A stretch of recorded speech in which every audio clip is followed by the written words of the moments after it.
Bonjour à toutes et tous, bienvenue ce soir sur les réseaux et sur Prof en Transition pour une soirée spéciale école et aventure. Bonjour Antoine, peux-tu nous en dire plus? Bonjour Fred, effectivement, ce soir on va avoir plein de projets avec des éco-aventuriers. Ça va être une soirée riche parce qu'on a de super projets à vous présenter. Cool. Et ça donne envie. Petit mot d'abord peut-être pour présenter l'initiative Prof en Transition. Alors oui, Prof en Transition, pour ceux qui ne connaissent pas, c'est un réseau d'éducateurs francophones qui agissent ensemble autour de sujets liés à la transition vers une pédagogie éco-responsable, solidaire et citoyenne. Donc on a une volonté forte en transition, c'est de fédérer l'ensemble des acteurs de l'éducation afin que chacun puisse contribuer à bâtir des projets éducatifs qui renforcent la coopération et la coéducation. Et cette soirée, Ouais. vous allez voir, c'est aussi l'expression de ça, puisque nous avons préparé cette soirée avec plusieurs partenaires. Fred, tu peux Plusieurs peut-être partenaires, enchaîner. oui. Non, mais tu as raison, et qu'il est important de remercier dès maintenant. Alors, je vais sûrement en oublier. Nous remercions Un déchet par jour. Nous remercions le World Cleanup Day. Le World Cleanup cette année, c'est le 19 septembre.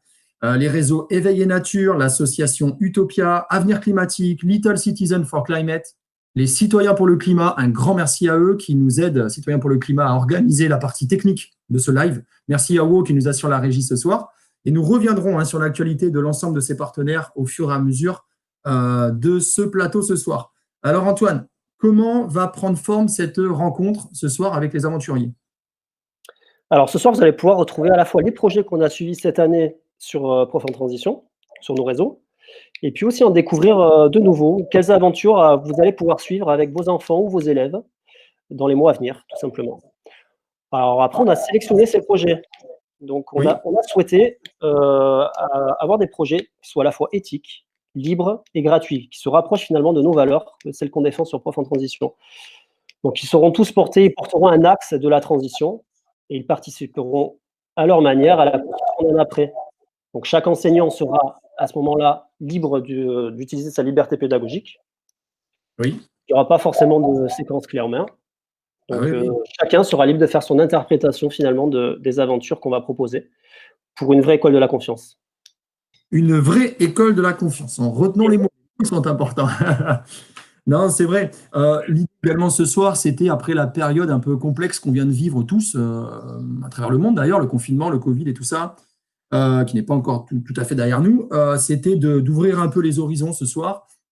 On a beaucoup porté sur Prof en Transition et d'autres réseaux l'ont fait tout autant, l'idée que l'école devait s'exporter un petit peu à l'extérieur, l'école du dehors, l'école de la nature. L'idée aussi ce soir, c'est évidemment de préserver ce beau projet de l'école dehors, mais c'est aussi de faire rentrer la nature et le dehors dans les classes, dans l'école.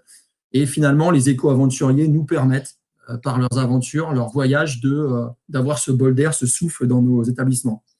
Voilà, donc c'est l'histoire ce soir des horizons, des nouveaux horizons qui s'ouvrent à nous pour la nouvelle année scolaire suite à cette année un peu compliquée, des horizons géographiques, on le verra, des horizons historiques aussi, on a un aventurier qui nous projettera sur une perspective historique, et puis évidemment des horizons éducatifs, parce qu'aujourd'hui il s'agit de motiver nos élèves, et oui, et de construire avec eux de nouveaux récits d'avenir, de nouveaux imaginaires, et finalement les aventuriers permettent de se projeter là-dedans.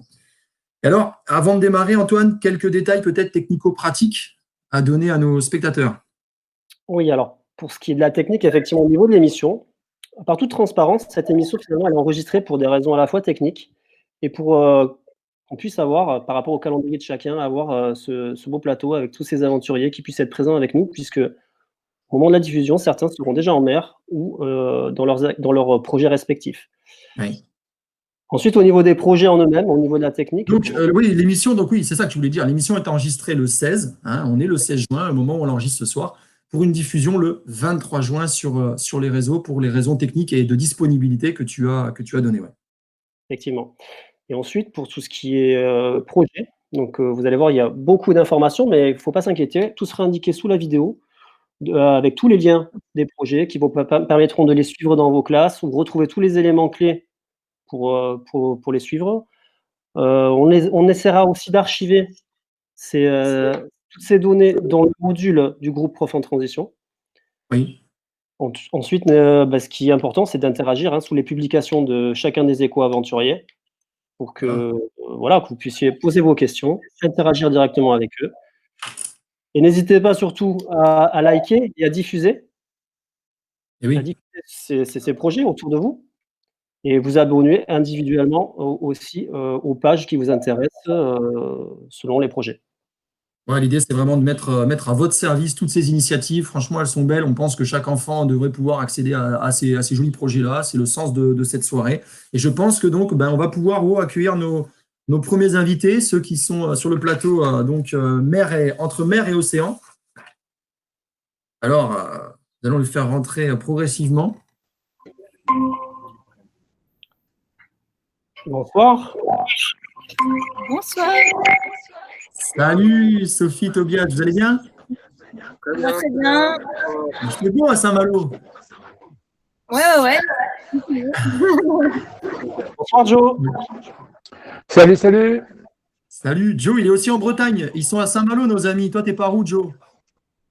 Je suis un peu plus loin de Paris. Je suis à Plouarzel, juste en face de Ouessant, Okay. sur le bord de la côte.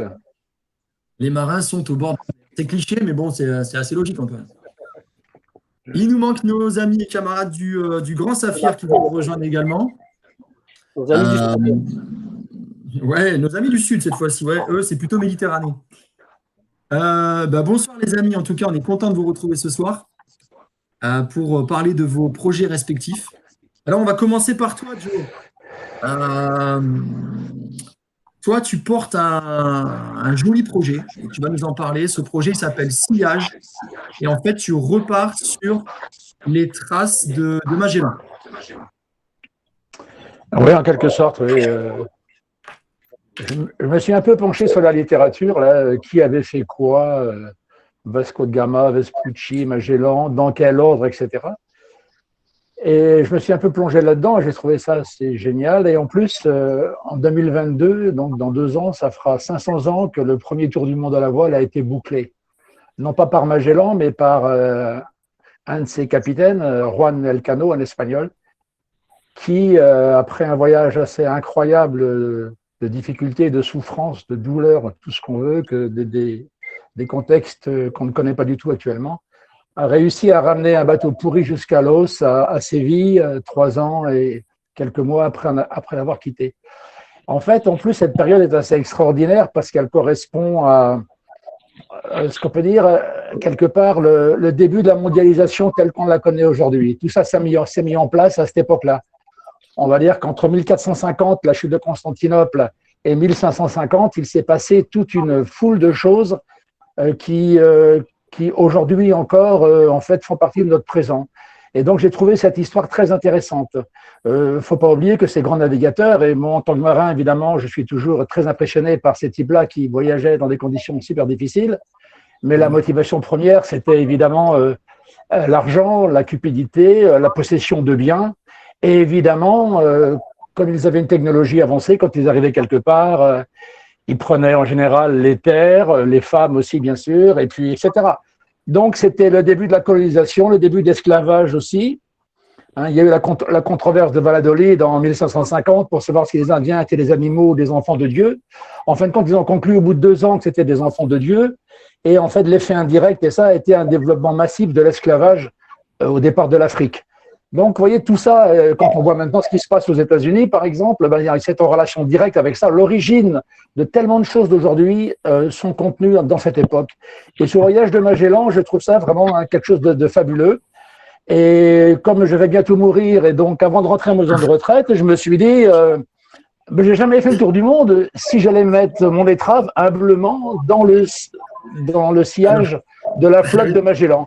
Et donc, voilà, je vais partir dès que je vais pouvoir, dès que ça va être ouvert les frontières.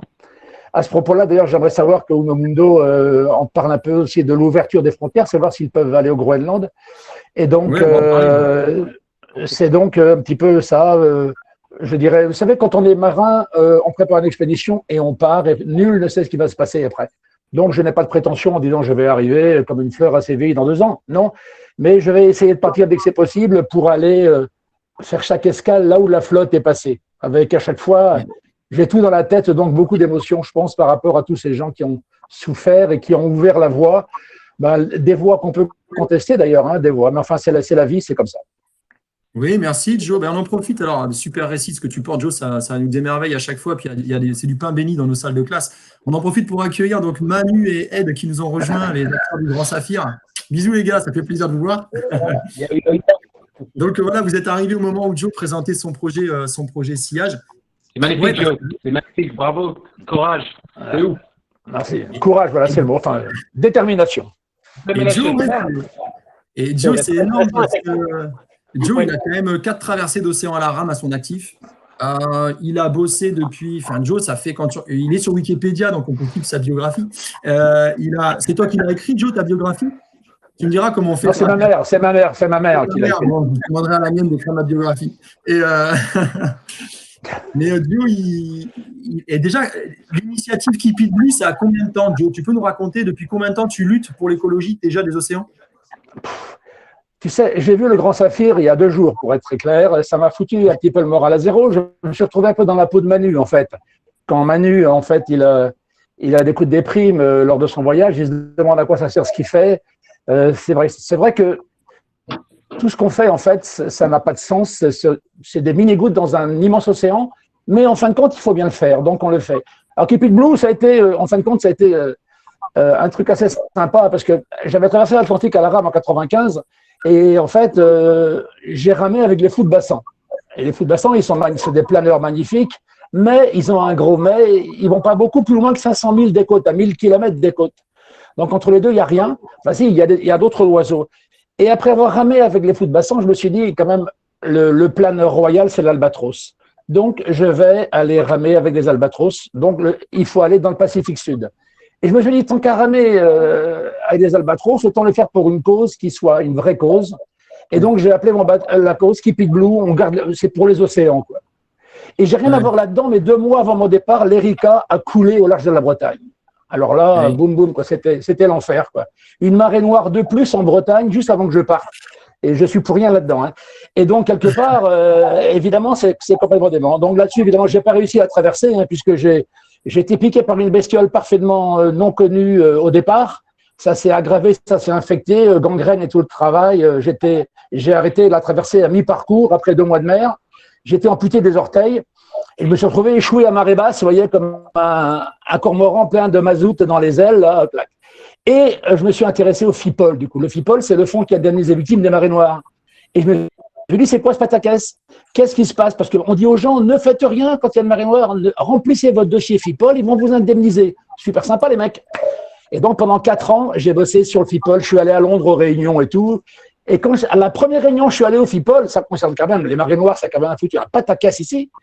Pas un représentant des régions, des syndicats professionnels, personne. Je me suis dit, pourquoi ils ne sont pas là? Ils connaissent trop bien le FIPOL. Mais enfin, bon, bref, j'ai bossé là-dessus, donc voilà. Puis, mais nul n'est parfait. Donc, Et pour revenir à ton projet, là, Joe, là, pour encadrer par rapport aux enseignants, en fait, là, tu as amené une approche historique, finalement, à cette aventure. C'est un peu différent de ce que tu as peut-être vécu jusque-là. Là, tu vas sur les traces d'un navigateur célèbre qui est Magellan. Donc, pour les enseignants, ce qui est intéressant, c'est d'avoir cette approche aussi de la citoyenneté par la sensibilisation aux droits de l'homme. Et donc, tu vas faire des escales, pour nous expliquer qu'on avait fait l'émission, que tu allais faire des escales et que tu allais à la rencontre aussi de personnes ou d'associations. Tu peux nous en dire 2 mots là-dessus? Oui, effectivement. Donc, ce voyage de Magellan, il a infiniment de volets. Donc, il y a aussi le volet, évidemment, droits de l'homme, quoi, je veux dire. C'est vraiment quelque chose qui a été violent, quoi, qui a été violent absolument. Et quelque part, mon idée, c'est justement de parler de ces droits de l'homme en rencontrant aux escales des associations locales, soit des relais d'Amnesty, etc., d'associations locales qui travaillent sur les droits de l'homme et de parler avec eux, parce que tous les gens que je vais rencontrer, en fait, ils sont là pourquoi? Au départ, je veux dire, l'acte fondateur de leur présence, c'est Magellan. C'est cette découverte-là qui a entraîné des colonisations. Et en fait, après, évidemment, même si on n'est plus au XVIe siècle, quelque part, en fait, toutes ces générations qui se sont succédées sont venues là, liées à ces esprits de conquête. Ne l'oublions pas. Ils ne sont pas allés faire du tourisme. Non, mais tu en as parlé tout à l'heure, et c'est important, tu as parlé de George Floyd tout à l'heure et de tout ce qui secoue le monde aujourd'hui, et tous ces sujets d'égalité, de discrimination, aujourd'hui, ils sont encore, c'est terrible, hein, l'humanité a encore ses boulets accrochés aux pieds. alors qu'on a des vrais défis devant nous, des défis climatiques en termes de biodiversité, tout ça. On va en parler avec Uno Mundo dans quelques instants. Et on a encore ces boulets aux pieds, il faut en parler, il faut lutter toujours pour l'égalité, pour que chacun ait sa chance.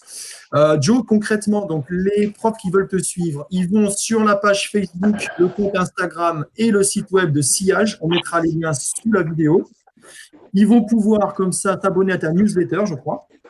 Et tu vas finalement informer par mail de ton avancée. Et puis voilà, libre à chaque enseignant ensuite d'aborder Magellan dans sa classe sous le point de vue historique, géographique, citoyenneté. Franchement, il y a de quoi, pour nous, enseignants, il y a de quoi faire avec nos élèves. Il n'y a pas de problème. Est-ce que tu peux juste te rappeler, Joe, la date du départ prévue, s'il te plaît? Alors, la date du départ prévue, pour moi, c'est septembre. À condition que monsieur le coronavirus te permette cela, quoi. Parce qu'évidemment, si les frontières du Brésil, d'Argentine, du Chili sont fermées, ça va être compliqué pour moi, quoi. Donc, sous réserve de septembre. Joe, ton parcours, pour ceux qui ne connaissent pas forcément Magellan, bon, moi j'avoue, je suis allé sur Wikipédia voir Magellan cet après-midi, mais tout le monde n'a pas eu le temps de le faire. Le gars qui me triche. Et qu'est-ce que je veux dire, Joe? Ouais, Magellan, il est passé, c'est ça, il est passé Cap Horn, donc il a contourné l'Amérique. Mais non, alors écoute, quand tu lis l'après-midi quelque chose, ne fais pas une erreur. Il n'a pas passé le Cap Horn, Magellan. Le Cap Horn, c'est William Schouten qui l'a passé au XVIIe siècle, un Hollandais, monsieur, un Hollandais. Il faut voir, Joe. Donc, il a passé le détroit de Magellan. Bon, ok. Il est passé par oui, donc c'est Brésil, Argentine, Chili. Après, il est arrivé aux Mariannes, aux îles Mariannes, donc de l'autre côté du Pacifique. Et après, les Philippines, etc. Quoi. Et là, il est décédé donc sur une île du Philippines et c'est son adjoint, si on peut dire, celui que tu as cité tout à l'heure, qui a ramené le bateau. Ok. Ça, c'est un raccourci, vraiment. Ah bah oui, mais c'est parce que il faut qu'on avance dans l'émission. On aura effectivement, on pourrait consacrer 2 heures à chaque aventurier. On le fera, mais au fur et à mesure du temps sur les réseaux, parce qu'on parlera de vos aventures. Et la plupart, elles démarrent ou elles continuent, donc on aura le temps d'en parler. On va passer la main à Uno Mundo un petit peu. Donc salut Tobias. Vous êtes, si je ne me trompe pas, sur le port de Saint-Malo. Derrière vous, il doit y avoir ce beau bateau dont vous allez nous parler et le départ est prévu pour dans quelques jours. Oui, exactement. C'est bien ça. On est là sur le bateau, dans le cockpit, à Saint-Malo, presque prêt à partir. Et, presque prêt, parce que comme disait Joe, la navigation, c'est pas mal de préparation. Et on est parti et on verra ce qui se passe. Mais, ouais. Du coup, donc nous, notre projet Uno Mundo Expédition, c'est une association qu'on a créée il y a maintenant un peu moins d'1 an. Et, donc le but de l'association, c'est d'encourager la prise d'action citoyenne. Tous les gestes liés à l'environnement, d'encourager le plus de monde à agir pour la planète. On a un axe scientifique, des scientifiques qui sont à bord. On a un axe éducatif avec les classes. Et on a tout un axe médiatique pour transmettre le message et pousser les gens à agir. Avec du coup la réalisation d'une web série et la réalisation d'un documentaire ainsi qu'un film en VR en 360.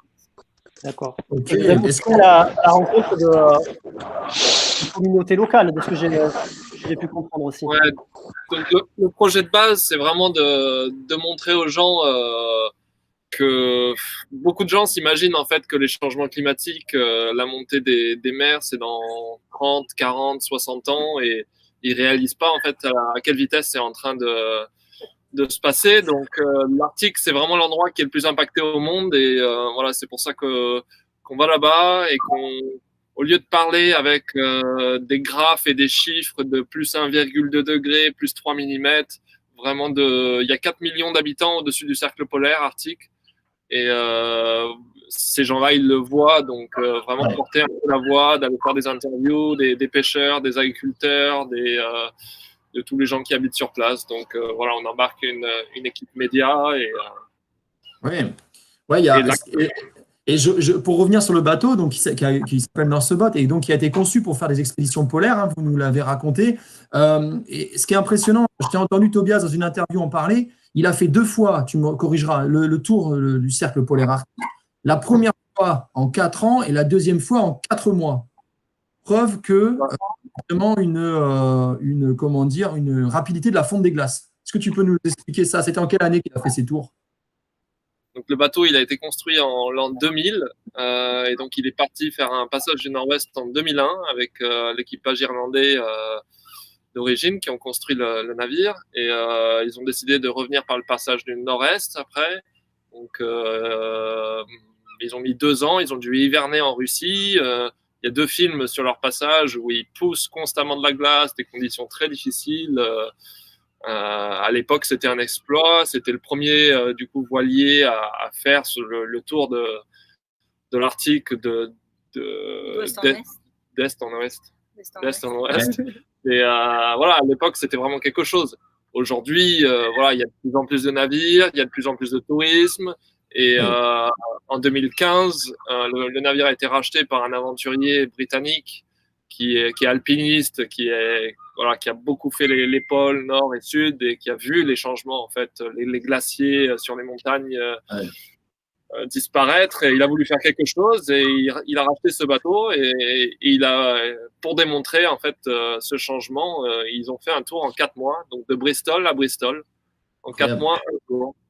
Non, mais tu as raison, les populations donc, locales le voient et vous allez aller à la rencontre de ces populations. Vous allez, je crois, faire donc c'est pareil, vous avez un site web où on peut s'abonner à une newsletter et vous allez faire des vidéos dont les enseignants vont pouvoir se saisir, pareil, et puis tous les gens qui le veulent, bien évidemment, on parle des enseignants, mais tous les gens qui veulent en parler, pour en discuter avec les enfants et les élèves. C'est bien. À quelle fréquence vous ferez les vidéos? Vous le savez déjà ou pas trop? Une fois par semaine, ça c'est l'objectif.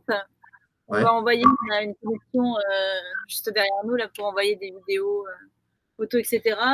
Et on va aussi envoyer des petites fiches pédagogiques qu'on crée avec. On est en train de créer. Qu'on est en train de créer, ouais, avec des professeurs motivés. Ouais. On va vous aider, nous aussi, un petit peu à relayer tout ça et puis à faire que. Après, faites confiance aux enseignants, ne vous inquiétez pas, vous embêtez pas. Vous, votre média, faites votre aventure et les enseignants derrière. Si l'enseignant. Je disais effectivement en introduction, c'est que finalement, chaque enseignant va pouvoir s'en emparer comme il le souhaite. Oui. Il prend l'angle qu'il aura envie pour s'emparer de votre projet qui est quand même extrêmement riche. Et c'est vrai que c'est pas commun. Qu'est-ce qui vous a décidé finalement d'aller vers l'Arctique, cette expédition? L'Arctique, c'est un des endroits les plus impactés par les changements climatiques. C'est vraiment un endroit où on peut voir du coup visuellement la fonte des glaces. Et puis le bateau a été construit pour aller en Arctique. Il y a toutes les populations. On a eu contact sur place avec des gens qui travaillent, des pêcheurs, des gens qui. Vous allez observer les bouleversements au niveau de la biodiversité, c'est ça également? Ouais, voilà, ouais. Un des plus gros glaciers. Un des plus gros glaciers de l'hémisphère nord, enfin le plus gros glacier de l'hémisphère nord qui a eu l'Ilissat, qui a un taux de vélage très très important. Et donc c'est ça aussi que nos scientifiques vont étudier. Et oui, mais ce qui est intéressant dans votre projet, c'est tous les volets sur lesquels on peut bosser. Évidemment, la géographie, parce que tous les aventuriers, ils ont un déplacement qui peut être étudié, donc ça c'est chouette à partir dès le plus jeune âge. Après, il y a l'aspect, tu en parles très bien, biodiversité avec les scientifiques qui sont à bord, toute la partie scientifique. D'ailleurs, vous bossez aussi, vous faites la liaison pour des universités et les Météo France, enfin, des supports techniques derrière qui vous fournissent des balises et des stations. Ce serait intéressant, ça aussi, si vous arrivez à faire des vidéos là-dessus pour que nous, en classe, on puisse travailler sur ce vocabulaire scientifique avec les enfants. Enfin, vous me dites non, hein, si vous n'êtes pas d'accord, hein, c'est vous qui. Si, on va faire des vidéos, ça va être même pour nous, ça va être. On découvre aussi, parce que nous, on n'est pas scientifiques, et du coup, on s'aventure là-dedans. Mais tout est intéressant dans ce que vous faites. Tout est intéressant. Je voyais Paul, hein, j'en profite de parler d'Utopia, l'association dont Paul est venu vous voir. C'est un copain à nous aussi, Utopia, qui bosse sur les plastiques, lui aussi. Ouais. Et, il a fait visiter, j'ai vu avec Tobias un petit peu le bateau. Ça, c'est super pour en parler avec des enfants sur toutes ces choses-là. Et également, le fait que vous allez reforester aussi. Vous allez planter des arbres, je crois. Ouais. Ouais. Donc, l'idée, c'est pas de rester dans le négatif et de montrer que les glaciers sont en train de fondre et qu'on est tous dans la merde. Donc, voilà, c'est de parler des solutions. Voilà, on a trouvé c'est des chercheurs danois qui ont monté une association et c'est un projet de compensation carbone, voilà, pour planter des arbres au Groenland, qui existait auparavant, mais voilà, qui ont principalement été coupés par l'homme. Et voilà, ils font ça depuis une dizaine d'années, 2 ans vraiment en échelle un peu plus grande. Donc c'est entre 5 et 10 000 arbres cet été. Et nous, on en finance une petite partie pour compenser nos propres émissions liées à l'expédition, quoi. Eh oui. D'accord. Donc, vous avez utilisé 4 verbes dans votre page que tout le monde peut aller consulter d'ailleurs pour voir votre projet, qui sont assez représentatifs finalement de votre parcours, puisqu'à la fois vous allez enrichir les connaissances des scientifiques, si je résume un petit peu le projet pour nos amis enseignants ou éducateurs. Vous allez rencontrer les populations aussi qui vivent finalement tous ces changements. Vous allez le documenter parce que vous êtes, comme vous dites, accompagné à la fois de scientifiques, mais aussi de caméramans, donc de gens dont l'image est leur métier. Et aussi transmettre aux écoles. Donc, effectivement, vous avez déjà des écoles qui peuvent s'inscrire déjà sur votre projet? Ouais, ils peuvent nous contacter directement par email, nous poser des questions, on sera donc joignable en tout temps. Ils peuvent nous suivre parce qu'on aura la position du bateau, on aura même le tracé. D'accord. On voit où on va. Et qu'ils n'hésitent pas à nous contacter. Et nous, l'idée, c'est en revenant de notre voyage aussi, de les rencontrer en vrai, quoi. Et oui, alors j'ai vu justement à ce sujet-là que vous vouliez prendre en charge des jeunes en échec scolaire. Vous pouvez nous en dire un peu plus là-dessus? Ouais, donc on aimerait, on va travailler avec des jeunes en échec scolaire déjà à Qaqortoq cet été au Groenland, qui se reconvertissent en guide polaire, parce que forcément le tourisme de masse, etc. Et du coup, ils vont faire leur stage à bord du North About. Ils vont vivre une vraie expérience, c'est génial. Ouais. Et c'est chouette. Et donc, alors, les enseignants qui nous écoutent, donc oui, parce que vous partez samedi, donc vous partez le samedi, c'est ça, le 20 juin, on sera le 20 ou le 19, le 20. Et vous venez quand déjà? 4 mois. Novembre. Ouais, ça va être début octobre. Début octobre, ok. Donc, tous les profs qui nous regardent, vous allez pouvoir cet été finalement les suivre, construire vos séances pédagogiques à partir des éléments vidéo, tout ça, et donc aborder ce sujet dès la rentrée avec les élèves, avec les enfants. Et ensuite, comme ça, à votre retour, on peut penser que vous serez encore plus disponible finalement pour les classes, pour répondre à des questions, ou peut-être faire des petites visios, des choses comme ça. Enfin, vous nous direz, mais… Ouais, c'est ça. C'est tout le but. Nous, on souhaiterait au maximum intervenir. Bon, forcément, on peut pas aller dans toutes les classes, mais… on va pousser à fond. Je pense on a réalisé en montant le projet que c'est un des moyens pour, au final, affecter toute la société, c'est de passer par la jeunesse qui elle-même éduque. On le voit aujourd'hui avec Greta et autres, c'est la jeunesse qui prend les devants et qui éduque les adultes. Donc, je pense que c'est un important levier, quoi. Mais tout ça, c'est vrai qu'on le retrouve, Antoine, chez la plupart des aventuriers qui sont présents ce soir. C'est la volonté de faire leur aventure, évidemment. Il y a un côté scientifique, historique, Jo en a parlé tout à l'heure. Mais la volonté aussi, surtout, de finalement transmettre jusqu'aux plus jeunes, ceux qui vont porter encore plus que nous l'avenir. C'est pour ça qu'on est là, nous, pour vous aider. On va passer la parole à nos amis du Grand Saphir. Ils sont chauds, ils vont se faire des bisous, sinon, avant qu'on ait le temps de… Manu, il rigole, quoi. Juste une chose, est-ce que Jo, profite, rallume ton micro quand tu veux, Jo, je te l'ai coupé pour éviter les retours. Pareil pour Manu. Tu vois comment si vous peut t'aider, et non, pas ce micro-là, le micro de l'application, Jo, directement là. Tu dois avoir la petite. Je n'aurais pas dû te le couper. Et qu'est-ce que je voulais dire? Oui, juste une chose pour faire le lien avec Manu. Vous allez aussi en Cornouailles, les amis Unomondo, pour voir des entreprises qui font de la revalorisation de déchets marins. Et ça, c'est un petit peu avec notre ami Manu, on en parlera. Dites-nous votre initiative en Cornouailles. Ouais, on va travailler avec Waterhole, c'est une entreprise qui fait des lunettes en plastique recyclé. D'ailleurs, j'allais les mettre en filet de pêche recyclé, pardon. Et une autre entreprise qui fait des habits en plastique recyclé. Ok. Ça, c'est un projet. Manu va nous en parler. Manu, tu peux brancher ton micro si tu veux. Si tu arrives à brancher. Manu et Jo, on ne vous entend pas. Il faut que vous réactiviez le micro de l'application. Sur l'application, là, vous avez le… sinon, Jo, déconnecte-toi. Woz, tu peux le déconnecter, puis on va se reconnecter. Bon. Est-ce que vous m'entendez? Oui, on t'entend, Manu. Ouais, trop bien. Et donc, vous m'envoyez, vous m'entendez? On t'entend bien, Manu. Ed, il y a un invité surprise alors qu'il s'est joint à toi, Ed, là. Il y a Hervé Piguera. Et oui. Ah ouais, mais là, ça va nous coûter cher, Antoine. On ne l'avait pas prévu, Hervé, ça va nous coûter plus cher. Ah ouais. C'est ça. Il y a l'argent. Il ne savait pas. Donc, nous, sur Prof en Transition, on est des fans absolus du Grand Saphir. Je confirme. On les a saoulés à toutes les sauces. Et donc, on a la chance de vous avoir ce soir, les gars, tous les trois. Donc, Manu, l'histoire du Ça Grand y est. Safir, c'est ton. Ah, Joe, tu veux dire un truc, Joe, peut-être? Ah, Non, j'ai rien c'est à bon. dire. Non, à part que les gars, Manu, j'ai vu ton film il y a 2 jours, en fait, c'était vraiment top. Et enfin, il y avait un coup de déprime, j'ai compris très bien tes coups de déprime et tout ça. c'est Et, vrai. Attends, Joe, C'est- Joe, c'est- Je veux bien restituer le film, ou Manu, peut-être, je peux peut-être présenter le film pour que justement tout le monde puisse comprendre de quoi on Ouais. parle. Bien sûr. Déjà, juste tous d'avoir organisé ce live et je suis ravi d'avoir des potes qui sont là pendant ce live et de vous rencontrer tous. Est-ce qu'on s'est pas rencontrés déjà au Festival de La Rochelle ou No Mundo? Vous vous Si, souvenez? On est d'accord. Je me souviens de vous au stand de Julien Moreau, notamment. Voilà, tout à fait. Et on en avait discuté à l'époque. Donc, comme quoi le monde est petit et on se retrouve tout ça. Donc rapidement pour rappeler l'histoire du Grand Saphir, c'était un projet que j'ai mené en 2017 et qui était donc une nage entre Marseille et Toulon, pendant laquelle l'idée c'était de faire 100 km environ de nage et de ramasser les déchets et de ramasser les déchets que je trouvais sur mon passage. Ils sont morts de rire les gros en bas. Oui, tu les Oui, as oui. moi, Vous êtes dans l'ambiance Grand Saphir là, les gars ils sont morts de rire, c'était comme ça tout le temps pendant 2 semaines. Donc voilà. oui, parce que eux, ils t'ont aidé sur la partie kayak. Ah bah, non mais c'est énorme parce qu'en fait, Ed, déjà on va commencer par Hervé, désolé Ed, mais Hervé il était là la première semaine et c'est lui qui était le kayakiste qui m'a accompagné. Parce qu'il faut savoir que moi je nageais, donc j'avais des kayakistes qui me suivaient.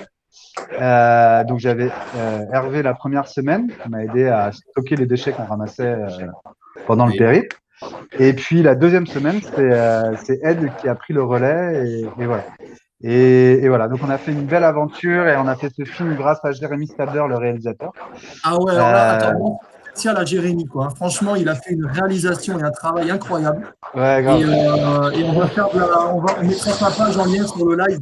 On a des Ouais. retours micro. Je ne sais pas qui c'est sur le micro, faites attention. C'est pas, ouais, pour j'entends ça, un peu de son. Ouais. pour l'enregistrement. Sinon, on coupe. Ouais. Et Jérémy qui a fait un travail incroyable et on mettra son lien vers sa boîte de production parce que c'est lancé en indépendant maintenant, je crois. Excuse-moi, j'ai pas entendu la fin de ta phrase. en indépendant. Je te Il dis, s'est c'est lancé en lancé en indépendant, indépendant. ouais, tout à fait. Ouais, il a pris Ouais. son envol en fait. Ouais. C'est Et bravo, Jérémy. ouais, et je pense que ça vient notamment de ce documentaire. Et je pense qu'il avait aussi envie lui de pouvoir devenir indépendant et de pouvoir réaliser ses propres productions, etc. Mais en tout cas, c'était l'histoire avec Jérémy, c'est que j'avais vu une de ses vidéos sur YouTube quelques mois avant de partir, de faire le Grand Saphir. Et je voyais des vidéos de lui sur YouTube et je me suis vraiment dit, le gars, il est jeune, il avait 20 et quelques années et il a un œil, une esthétique, il a quelque chose qui fait que moi, ça me plaît, ça m'attire, etc. Donc, je lui ai écrit, je lui ai dit, est-ce que tu as entendu parler du projet du Grand Saphir? Est-ce que ça t'intéresserait éventuellement de le couvrir ou d'en faire quelque chose, un documentaire? Et c'est effectivement ce qu'il a fait. Il m'a dit, oui, j'ai entendu parler et j'aimerais bien te suivre et faire. Alors, à la base, on devait faire un simple teaser, puis après, c'est parti sur un 28 minutes, puis finalement, ça a fini sur un 52 minutes, donc un documentaire. Et que vous connaissez peut-être. C'est un mot pourri, mais effectivement, artistiquement, c'est un vrai saphir. Voilà. Ouais. Et la Non, musique, mais C'est vrai, c'est un documentaire qui a une vraie force artistique, je trouve, qui est vraiment très très beau à voir. Et puis, c'est marrant parce que dans ce projet-là, dans ce film, il y a toute cette influence artistique qu'on retrouve. On retrouve effectivement avec un peu le côté rock and roll de notre ami Ed. qui je vois pas de qui tu parles. rock and roll. Voilà, Attention, il va montrer ses fesses. Attention. Non, ça va. non, il y a des enfants qui peuvent regarder. Et alors, c'est vrai, tu as raison, Antoine, il y a tout dans ce film. Parce Oui. qu'au final, c'est toutes les initiatives que vous avez portées. Peut-être qu'on peut parler d'Hervé finalement, parce qu'Hervé, tu es un des pionniers, toi. Toi, tu es parti. Ouais. Parce que Hervé, c'est le plus courageux de tous. Parce que vous, ils partent en vélo, les gars. Hervé, il part à pied, lui. Hein, bon, Manu, quand même. Et c'est parti Hervé, à tu peux pied. parler de ta marche pour l'environnement? Ouais, j'ai fait une marche pour l'environnement et je suis parti d'Aix-en-Provence à pied. Et je voulais Bon, je voulais reprendre un rythme un petit peu naturel et je m'étais dit, bon, ben voilà, j'ai des pieds, je vais les utiliser, quoi. C'est comme Manu, il voulait jeter un œil dans la mer, il s'est dit, je vais nager et voir un peu ce qui se passe. Et ça m'a fait 1000 kilomètres de trajet, ça m'a fait 58 jours de marche et ça a fait un peu moins de 40 000 déchets. Et ça a Oui. donné un bon aperçu de ce qu'il y avait sur le bord des routes et des déchets qui étaient issus de la consommation globale. Et voilà, en fait, il n'y avait pas forcément de surprise. Hein. Les vainqueurs, c'était toujours les Coca-Cola, les Marlboro, les paquets de cigarettes, les jeux à gratter, enfin, toutes les plus grandes marques Oui. qu'on pourrait imaginer, on les retrouve.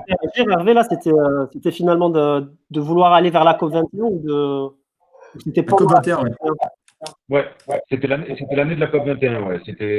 En plus, l'année d'avant, j'étais au Pérou en voyage, et c'est là où se passait la COP20 à Lima.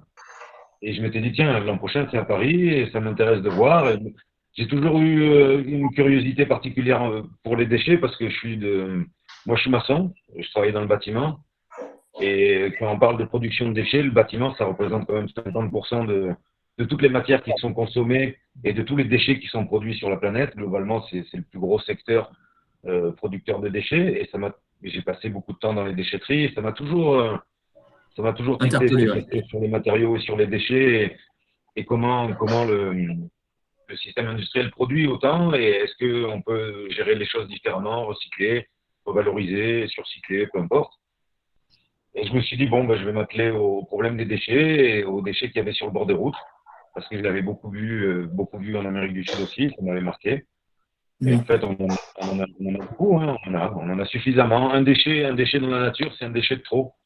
Et du coup, tu as influencé le film qui a voulu faire la même chose que toi, un peu, c'est ça, Manu? En fait, c'est marrant parce que quand j'ai eu l'idée de faire cette nage, donc en 2015, j'ai eu l'idée de faire cette nage, de partir de Marseille pour aller à Toulon. Et je tape sur Internet, je sais pas, sous forme un peu d'aventure, quoi. Et sur qui je tombe forcément? Sur Monsieur Piguera. Et non seulement je tombe sur lui, mais j'apprends qu'il habite à 10 km de chez moi. Donc je me dis, je l'appelle. Ouais, tu viens d'arriver. Ouais, c'est vrai. Du coup, je le contacte. Je lui dis, salut mec, j'ai envie de faire la même chose que toi. Enfin, je tombe sur ce que tu fais. J'ai envie de faire la même chose. Si on se rencontre, il me dit, bah, viens prendre un petit Ricard à la maison, on en discute.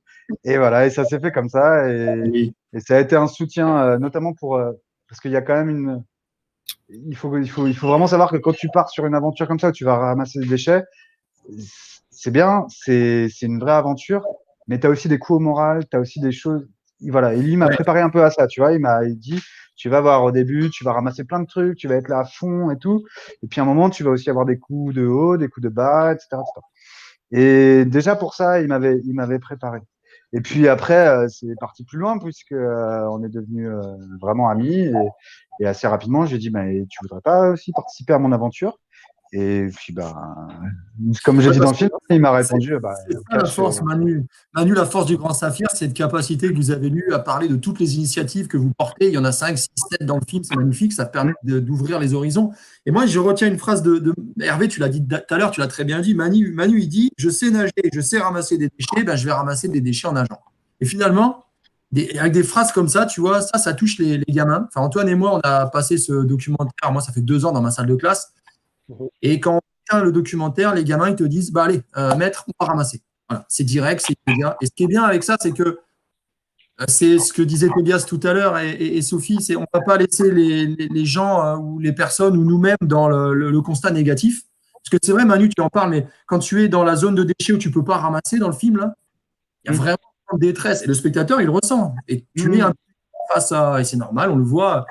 Nous, c'est pareil sur le microplastique, je ne peux pas ramasser. Et voilà. Et il y a un personnage dans ce film qui lui aussi lutte pour le déchet depuis très longtemps. Ed, raconte-nous un petit peu, toi, ton initiative avec un déchet par jour, s'il te plaît, mon ami. Avec grand plaisir. Bravo pour cette organisation. Big up, Prof en Transition. C'est trop beau ce que vous faites. Big up à toutes les profs en transition, tout le monde qui bouge, tout le monde qui agit, que le canapé s'est laissé loin derrière. Et on se pose plus le cul sur le canapé pour rien faire. Non, C'est nous, trop les profs, on important. arrête. Déjà, on cueille les gariguettes. Alors maintenant, on essaie de ramasser des déchets un peu plus. Bon. C'est sûr. Et là, pour parler de citoyen aussi, ben moi, écoutez, moi, je suis anglais. Je suis arrivé à Marseille en 2011. Je suis venu pour 4 jours. Je me suis installé et j'ai resté 7 ans. Je suis tombé amoureux de Marseille. Les calanques, le soleil, le bordel, les 60 femmes qui faisaient du gym suédoise sur la plage des Catalans. Alors, On nous raconte pas tout de Marseille, on ne veut pas tout savoir. oui. Voilà. Mais ça, c'est pour les jeunes, ça, c'est pour les enfants. C'est que pour les enfants, c'est pas pour toi. Voilà, voilà, Et vas-y. pour moi, un jour en 2015, pour parler de un déchet par jour, en 2015, j'ai ramassé un déchet à Leeds, dans ma ville natale en Angleterre, et j'ai posé un selfie avec la légende que mon nouvelle habitude, c'est de ramasser au moins un déchet par jour pour le reste de ma life. Et ça a eu 180 likes, des commentaires, c'est cool ça, mon mari fait la même chose, viens à Manchester, c'est sale, viens à Nantes, c'est sale, viens à Strasbourg, viens à Paris, viens à Biarritz, viens à Montpellier. Je me suis dit, waouh, c'est beau ce truc. On a potentiellement lancé quelque chose, et puis les gens aussi, ils ont commencé à m'envoyer leurs photos de eux en train de ramasser. Oui. Il y avait ce challenge naturel parce que j'ai rien demandé à personne. C'était juste, je l'ai fait pour moi. C'était à titre personnel. Et du coup, ça fait boule de neige. Et puis, on a dû lancer le page Facebook, le Instagram, le Twitter, maintenant le TikTok. Et c'est parti, quoi. Et tout le monde est en train de ramasser un déchet par avec le hashtag un déchet par jour, one piece of rubbish. Et Parce que chacun- aujourd'hui, Aide, l'association, d'ailleurs, une super association Déchets par jour avec qui on adore travailler. Et on en profite pour dire qu'ils lancent leur blog. Hein. Donc, allez voir leur blog. Écoute, completely. Ça, c'est avec des sujets sur le compost, sur le zéro déchet à la maison et tout ça. En plus, c'est du contenu original fait par les membres de l'association. C'est leur vécu. Et c'est ça qu'ils partagent. C'est ça qui est original, puissant. Il y a des liens. Tu peux créer des liens avec eux. Mais aussi Exactement. pour parler juste du site web aussi d'un déchet par jour, sur le site web, tu as les packs pédagogiques sur le YouTube, un déchet par jour. Shock, Education, Action. Bon, c'est en On anglais, mettra mais les liens on mettra les liens génial, mec. Tu Et as ça, raison. tout le monde, parce que j'ai interviewé Hervé et plein d'autres gens qui sont Oui, qui c'est sont vrai. au mouvement. Et du coup, un déchet par jour, c'est juste Et oui, un mais- initiative qui encourage tout le monde de ramasser un déchet par jour minimum, quoi. Et oui, et d'ailleurs, je te rappelle, Aide, on avait lancé aussi l'idée pour les sorties scolaires à tous les enseignants de faire une poubelle par sortie. C'est un clip, si vous déterrez Facebook, vous retrouverez Aide et moi en train de faire ce petit clip à Biarritz. On encourage les enseignants, dès qu'ils vont quelque part avec les élèves, à remercier le lieu en ramassant un petit peu avec les élèves, dans les conditions évidemment de sécurité pour eux, on le rappelle. Par contre, Ed, parle-nous un petit peu, si tu veux bien, de l'escargot anglais. Cette initiative de l'escargot anglais qu'on peut retrouver sur YouTube, on mettra la vidéo. Avec plaisir. Après avoir eu toutes ces emails, tous ces commentaires sur Instagram, Facebook, Twitter, quand est-ce que tu viens à Lille, quand est-ce que tu viens à Metz, quand est-ce que tu viens à Grenoble, je me suis dit, il faut le faire. Et quoi mieux de le faire en stop, parce que j'adore le stop.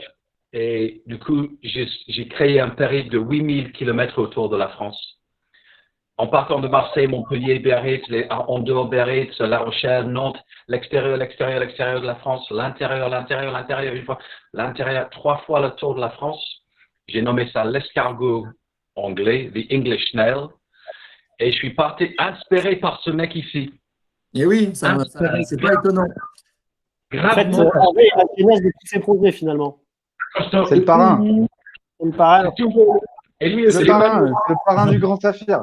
Il y a C'est, toujours un buzz. parrain finalement qui nous inspire. Ah, mais c'est vrai. Chez les éco-aventuriers, il y a toujours quelqu'un qui t'inspire. Et qu'est-ce que je veux dire, Manu, je voulais, avant qu'on conclue cette partie, parce que le temps nous contraint malheureusement, Manu, est-ce que tu peux nous parler de ton actualité par rapport d'une part à Sauvage, parce que je crois que Sauvage rejoint un peu ce qu'on disait tout à l'heure avec Sophie et Tobias sur les déchets en mer, Ouais. et le grand défi également.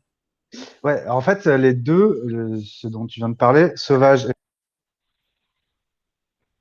et c'était un peu la pire. Avec le Grand Saphir, ce qui s'est passé, c'est que je me suis rendu compte que d'une part, il y avait beaucoup de gens qui voulaient aussi participer au projet du Grand Saphir, ramasser des déchets dans l'eau ou en kayak ou etc. Donc, on a créé un événement l'année dernière qui était la première compétition de ramassage de déchets, le Grand Défi. Et donc, on a eu 150 personnes à Marseille, dans l'eau, à la nage, en kayak, qui ont ramassé les déchets sur 8 kilomètres. Comme moi, je faisais, chaque jour, on faisait 8 kilomètres. Et du coup, c'était vraiment, moi, je voulais ce jour, enfin, après le Grand Saphir, l'idée, c'était de rassembler du monde et de pouvoir permettre aux gens de faire un peu ce que j'avais fait, mais de manière conviviale. On faisait la fête, etc. Donc, on a monté un village avec toutes les associations. Et on a fait vraiment un événement cool et qui a été assez médiatisé. Donc, on était très contents. La deuxième chose, c'est que quand on a fait le Grand Saphir, on a ramassé des déchets. On a ramassé environ 100 kilos de déchets. Sachant que le périple, il faisait environ 100 kilomètres. Donc, la moyenne, c'est qu'on a ramassé 1 kilo de déchets par kilomètre nagé. Autant vous dire que c'est beaucoup. Surtout que on parle dans ces déchets, en proportion, il y avait 92%, c'était du plastique. Donc, en volume, ça représente beaucoup. Et l'idée, c'était de se dire, qu'est-ce que j'en fais de ces déchets une fois qu'on les a ramassés? Est-ce qu'on les fout à la poubelle? Ils vont partir à l'incinération ou à l'enfouissement? Ou est-ce qu'on essaie de les valoriser? Et c'est de là qu'est venue l'idée de créer Sauvage. Donc, c'est une marque associative, c'est fait par des bénévoles. On a un atelier et tout à Aix-en-Provence. Et on recycle, effectivement, on valorise les déchets dits sauvages, c'est-à-dire marins et terrestres, qui sont collectés par toutes ces associations, dont celle de Aide, un déchet par jour, qui sont ramassés. Et donc, il y a le plastique, le filet de pêche, le bois, le verre poli, etc. Et là, on a lancé une collection de bijoux, mais après, on va essayer de continuer dans cet esprit. Et voilà. Donc, voilà. Tout ça, c'est la suite du Grand Saphir, en fait. Ouais, et puis tu fais de l'économie circulaire. Pardon, Antoine. Non, je disais juste, ça faisait du coup un petit peu le lien avec le projet Unimondo, qui, dans ce circuit aussi, vont s'arrêter en Cournoye, dans une société, comme on l'a dit tout à l'heure, qui va revaloriser des déchets, des déchets marins. Ça, vous pouvez peut-être nous en parler, Unimondo? Mais non, on l'a déjà dit ça tout à l'heure, Antoine. Hein. Ah ouais, si, on en a parlé, mais oui, on en a parlé. Vous êtes la bienvenue, plus vous voulez venir, plus il y a de monde, mieux c'est, comme tu dis, dans tes événements, là, c'est chouette si tu arrives à... C'est ça l'idée un peu de tout le projet, quoi. C'est de fédérer du monde autour de... tout à fait. Ouais, autour de ce qui nous tient à cœur. Donc, ouais. Mais oui, mais parce qu'il y a plein, tu as raison, Sophie, il y a plein d'initiatives aujourd'hui sur les réseaux et partout, ça fourmille, c'est énorme tout ce que vous avez fait, toutes et tous, et tout ce qu'on essaie de faire tous. Et il faut qu'on partage ça, qu'on fasse venir un max de monde. Les grands défis, comme dit Manu, ça peut être fait à l'échelle d'un collège ou d'un lycée quand on met en défi des classes. Ce qu'on fait Ed ou Hervé, on le fait avec nos classes, avec Antoine, on fait des clean-up. On en profite pour dire le World Clean-up le 19 septembre, gros événement là-dessus. Je sais qu'un déchet par jour notamment est partenaire. Est-ce qu'il y a des choses que vous voulez rajouter les uns les autres avant qu'on soit obligé de clôturer cette partie et de laisser la place à nos amis cyclistes? Moi, je dis juste un truc. Vas-y, Sophie. C'était juste pour finir sur l'escargot anglais parce que j'avais pas. Non, mais c'est pas grave, c'est cool, c'est excellent. C'était 8000 kilomètres, 150 fois que j'étais ramassé. J'ai ramassé entre 75 000 et 2 millions de déchets si tu comptes le polystyrène. Et j'invite juste tout le monde qui regarde cette émission, qui est inspiré par Manu, qui est inspiré par les deux sur le bateau, Unimondo, qui prend l'inspiration. Fonce, fais quelque chose, bouge. C'est l'histoire des 4 C. Non, et puis surtout, on est tous consommateurs. On est tous coupables parce qu'on achète des trucs emballés qu'on consomme. On est tous coupables. On est tous consommateurs. On est tous concernés. On est tous concernés. Et on est tous capables d'agir pour la planète, pour la nature, pour tout. Mais c'est important ce que tu dis, le tous capable. Manu l'a dit tout à l'heure, Hervé aussi, je sais marcher, je ramasse des déchets, je sais nager, je ramasse des déchets. Et moi, ce que je vois aussi ce soir, c'est que là, on va parler via les enseignants à des gamins qui ont 6, 7, 8 ans, des jeunes enfants, même plus jeunes. Hein. Moi, j'ai mon petit, il a 5 ans, 4 ans, il ramasse les déchets. D'ailleurs, dans la rue, il fait comme Ed, il crie aux gens il ne faut pas abîmer la planète. Bon, heureusement, on est tout seul dans la rue. Mais je vois tout ce monde. Et Joe, quand je vois Joe, il a quand même. Allez, Joe, je le dis, hein, c'est les femmes, on n'a pas le droit de dire, mais toi, tu as 73 ans, Joe. Quand je vois qu'à 73 balais, on peut encore prendre son bateau, et ça fait plaisir, faire le tour du monde pour sensibiliser aux droits de l'homme, je me dis qu'on a encore du chemin et que c'est beau et qu'un gamin à qui on parle à 7 ans, il lui reste toutes ces années à faire plein de choses. C'est chouette, quoi. Joe, grand respect à Joe. Ouais, grand respect à Joe. Je pense que Joe, j'espère qu'on sera tous capables, tous ici, de faire ce qu'on fait, c'est-à-dire à 73 balais, Joe, tu fais le tour du monde pour sensibiliser sur les droits de l'homme. Je veux dire, ça C'est énorme. J'ai pas de mots. Moi, je sais pas. En plus, Joe, il peut pas parler. Il a son micro coupé, mais ça marche pas. On écrira en commentaire, Joe, ce que tu voulais nous dire. Mais et Joe, Voilà, ça y est, c'est bon, ça, j'y suis. ah, De toute vas-y, façon, Joe. la grande moralité, il y en a deux, c'est qu'il faut faire ce qu'on peut avec ce qu'on a. Hein. Chacun a une culture, a une compétence, a une expérience. Il n'y a pas des héros et des sous-hommes. En fait, chacun peut apporter quelque chose. Et la deuxième Oui. chose que je voulais dire, c'est que plus on en sait, moins on en sait. Et donc, ça veut rien dire peut-être, mais c'est quand même ça. Plus on avance dans la connaissance, surtout, moi j'ai ma vie qui se termine, donc j'ai vu pas mal de choses, et plus on en sait, moins on en sait. Mais n'oubliez surtout pas une chose, c'est que, bon, c'est bien, il y a toujours des exemples et tout, il y a des faits comme ça, mais chacun peut vraiment faire quelque chose, quoi. Je veux dire, c'est pas réservé Oui. à des personnages spéciaux, quoi. Chacun a la possibilité de changer, de l'as bouger. dit, tu l'as très bien dit, Joe. Joe, tu nous as dit un truc pendant l'entretien et je conclurai là-dessus sur cette partie. Tu nous as dit qu'il faut toujours, et ça tu parlais aux enfants, toujours apprendre. Et à nous, et quand tu n'apprends plus, tu es mort. Et que l'école était pour ça un privilège. Donc, soyons-nous enseignants responsables de ça. Chaque enseignant aujourd'hui doit prendre la responsabilité de former les enfants au monde de demain, à la biodiversité, au climat, on en a parlé avec Unomondo, aux déchets qui sont finalement la finalité de tout ça et de nos modes de consommation. Et voilà. Et les gars, ça a fait, les gars et les filles, super plaisir de vous voir. On va vous embrasser. On retrouvera tous les liens de vos aventures et on en parlera un max sur les réseaux Profs en Transition. Et on vous dit à très Je bientôt. voudrais juste dire un grand merci à vous d'avoir organisé ce live d'une part. Et je voudrais souhaiter bon courage à Onumundo pour votre expédition. Franchement, vous gérez. Allez-y, envoyez du lourd. On compte sur vous. Envoyez. Merci beaucoup. À bientôt. Merci, au revoir, sympa. Ah, ciao. Salut Joe, à bientôt. Salut, à bientôt, salut, bye. Bon, Fred, c'était C'était une bonne riche. première partie, très riche. Effectivement, on en revient toujours finalement au curatif, hein, ramasser les déchets.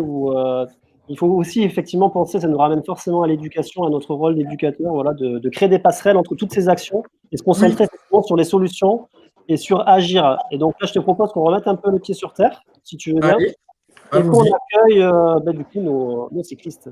Je vais boire un coup, reprendre mon souffle et on est parti. Et en fait, c'est nous les vrais sportifs, Antoine, dans l'histoire. Et ça, on ne leur dira pas. Là, ça arrive de partout. Bonsoir. Bonsoir. Alors, on a déjà Nolan, bonsoir. On a Florian, est-ce que tu nous entends? Non, les micros sont coupés, alors il faut que vous activiez les micros, s'il vous plaît. Ah, et on a Constance et Thibaut aussi. Ben, je crois qu'on est. Il manque Axel. Je pense que c'est mieux. Alors, donc, Constance et Thibaut, il faut qu'ils activent leur micro, juste. Micro. Le micro. Super, Là, c'est bon. bon. Ça y est, Trop bien. parfait. Je disais que ça faisait vraiment plaisir de voir autant de crânes dégarnis. Ouais, Trop bien. Ah, pour une fois. On essaie de résister avec Flo. Et par contre, là, en termes de mollets, il doit y avoir du bon mollet. Là. Si on cumule, moi qui ai du mal à faire 5 km, je vais. Alors, Bon, on c'est était cool. la première partie, là, on était au large là, avec nos amis marins. Et donc, on repose un peu sur terre avec vous ce soir. Là. Donc, nous avons plusieurs projets. Et on va peut-être commencer déjà par le projet de Florian.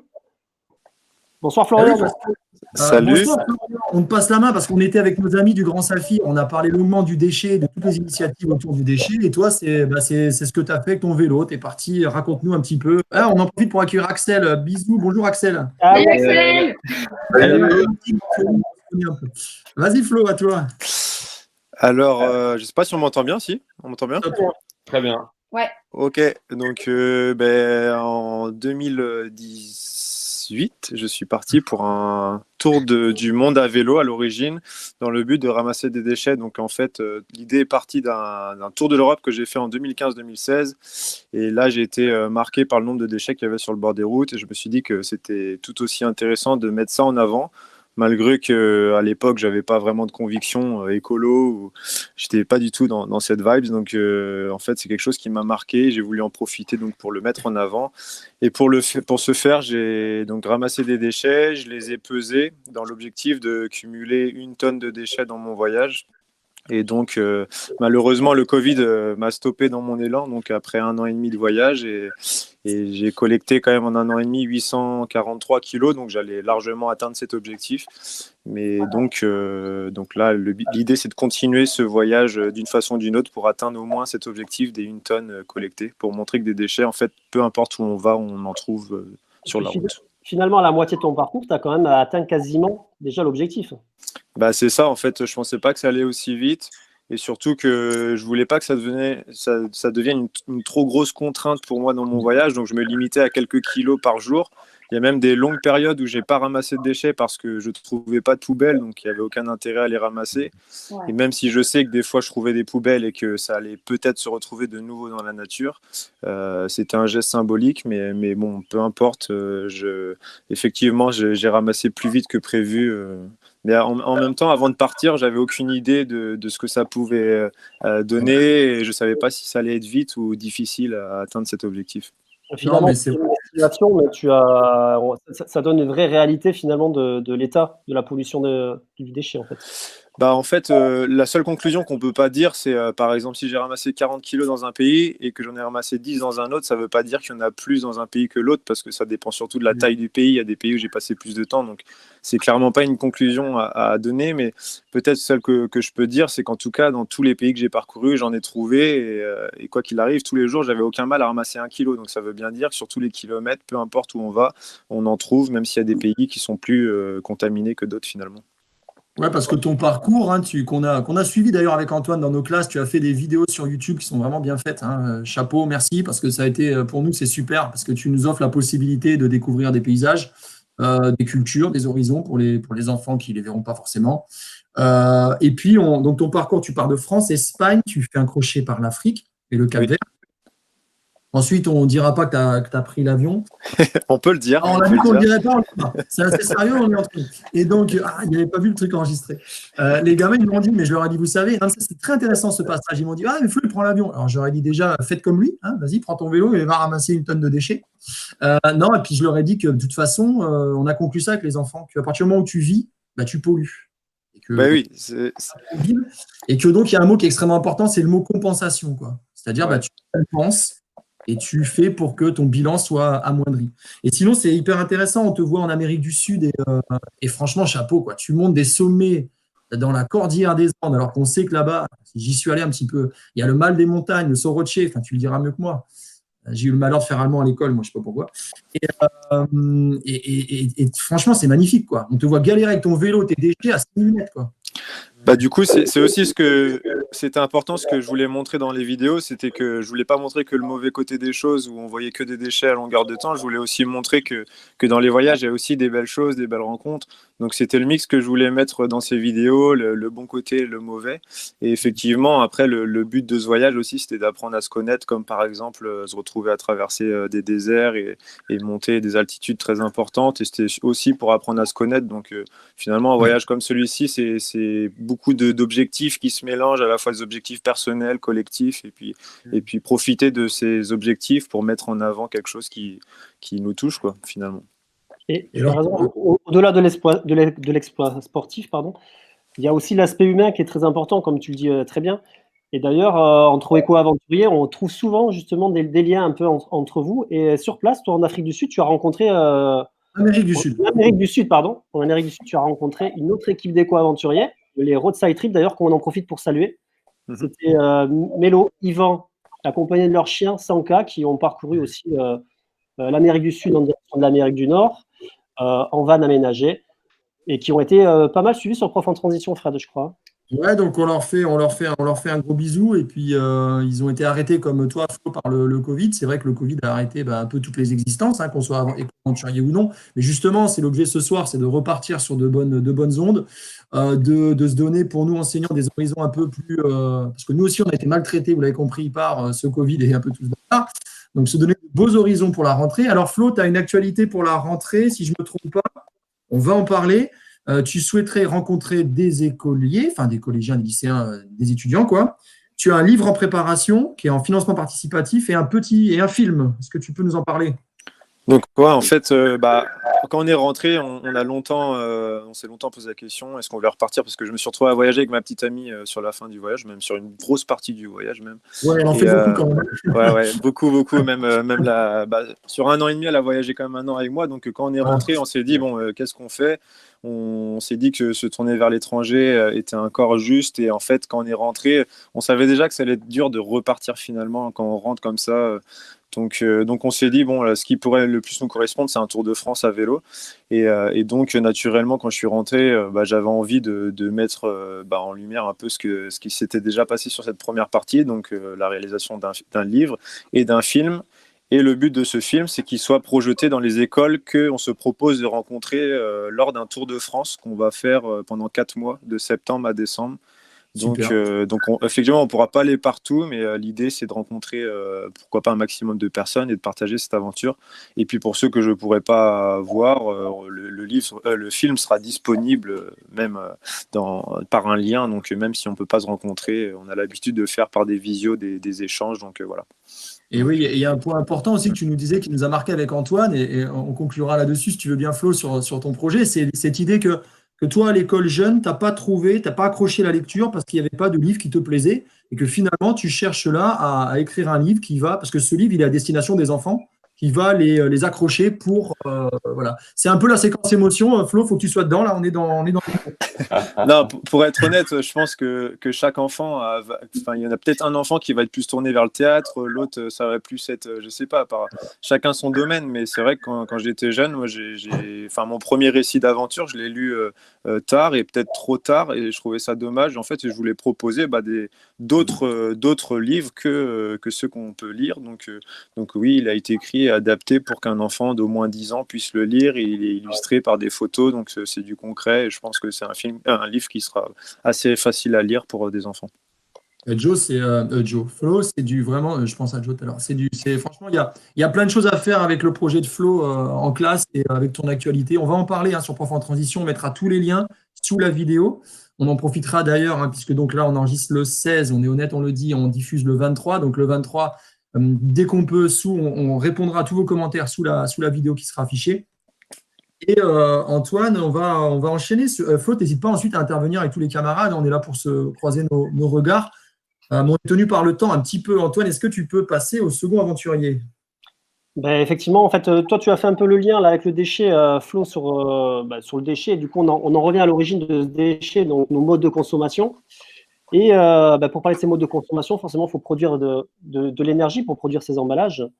Et donc, je passe la main du coup à Nolan, qui a fait le projet EduClimat, qui s'est chargé de mallettes pédagogiques justement pour parler des enjeux climatiques et de l'énergie.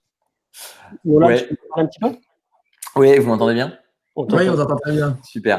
Donc bonjour à tous et tous. Je découvre des têtes. C'est cool, encore de nouveaux projets à suivre. Pour revenir sur mon projet, moi, je suis parti donc en mars de l'année dernière, mars 2019. Donc pour un tour. Alors à la base, c'était un Tour de France. Ça s'est terminé en moitié de France pour intervenir dans les écoles dans le cadre du projet EduClimat porté par l'association Avenir Climatique. Donc, c'est une association qui a pour but de sensibiliser le maximum de personnes aux enjeux énergie-climat. Donc, c'est vraiment très précis sur ces enjeux-là. Et donc, l'idée, c'est que EduClimat, c'est un des projets. Et donc, l'objectif, c'est d'aider les professeurs à sensibiliser les élèves sur ces enjeux en produisant des contenus pédagogiques, des kits pédagogiques pour à la fois, donc on pourra en parler, mais primaire, collège et élémentaire. Et donc moi, mon idée, ça a été de faire un tour pour animer ce kit-là dans les classes. Et donc c'est ce que j'ai fait pendant 3 mois l'année dernière. D'accord. Et quel était ton déclic pour te lancer dans cette aventure? Parce que finalement, c'est ton initiative. Ouais. Et qu'est-ce qui a pour toi déclenché cette envie de te lancer dans ce tour?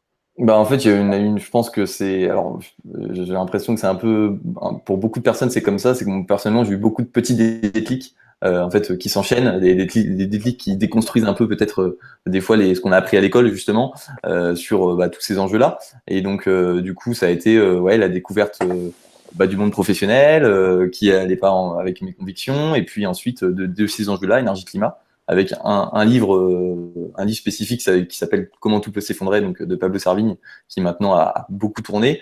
Et donc ensuite cette association qui était vraiment en lien avec mes valeurs et très scientifiquement rigoureuse en fait. Et quand on parle de ces enjeux-là, énergie-climat, faut être hyper rigoureux. Hyper Tu as rigoureux. raison, Nolan, je t'interromps là-dessus, je voulais vraiment pas oublier de dire ça. Tu as raison, déjà, Avenir Climatique et du Climat sont des partenaires de Prof en Transition, des partenaires de longue date. Et c'est vrai qu'on reconnaît leur engagement scientifique. Nous, en tant qu'enseignants, il s'agit qu'on s'appuie quand même sur une vérité, sur la vérité. Hein, il n'y en a pas, contrairement à ce que certains veulent nous faire croire, il y a quand même une vérité scientifique actuelle. Et qu'après, nos élèves et leur engagement, leur émotion, ce qu'ils sont eux, mais la base part de ça. Et c'est vrai que les du climat sont très bien faits. On mettra toute l'actualité du climat sous la vidéo.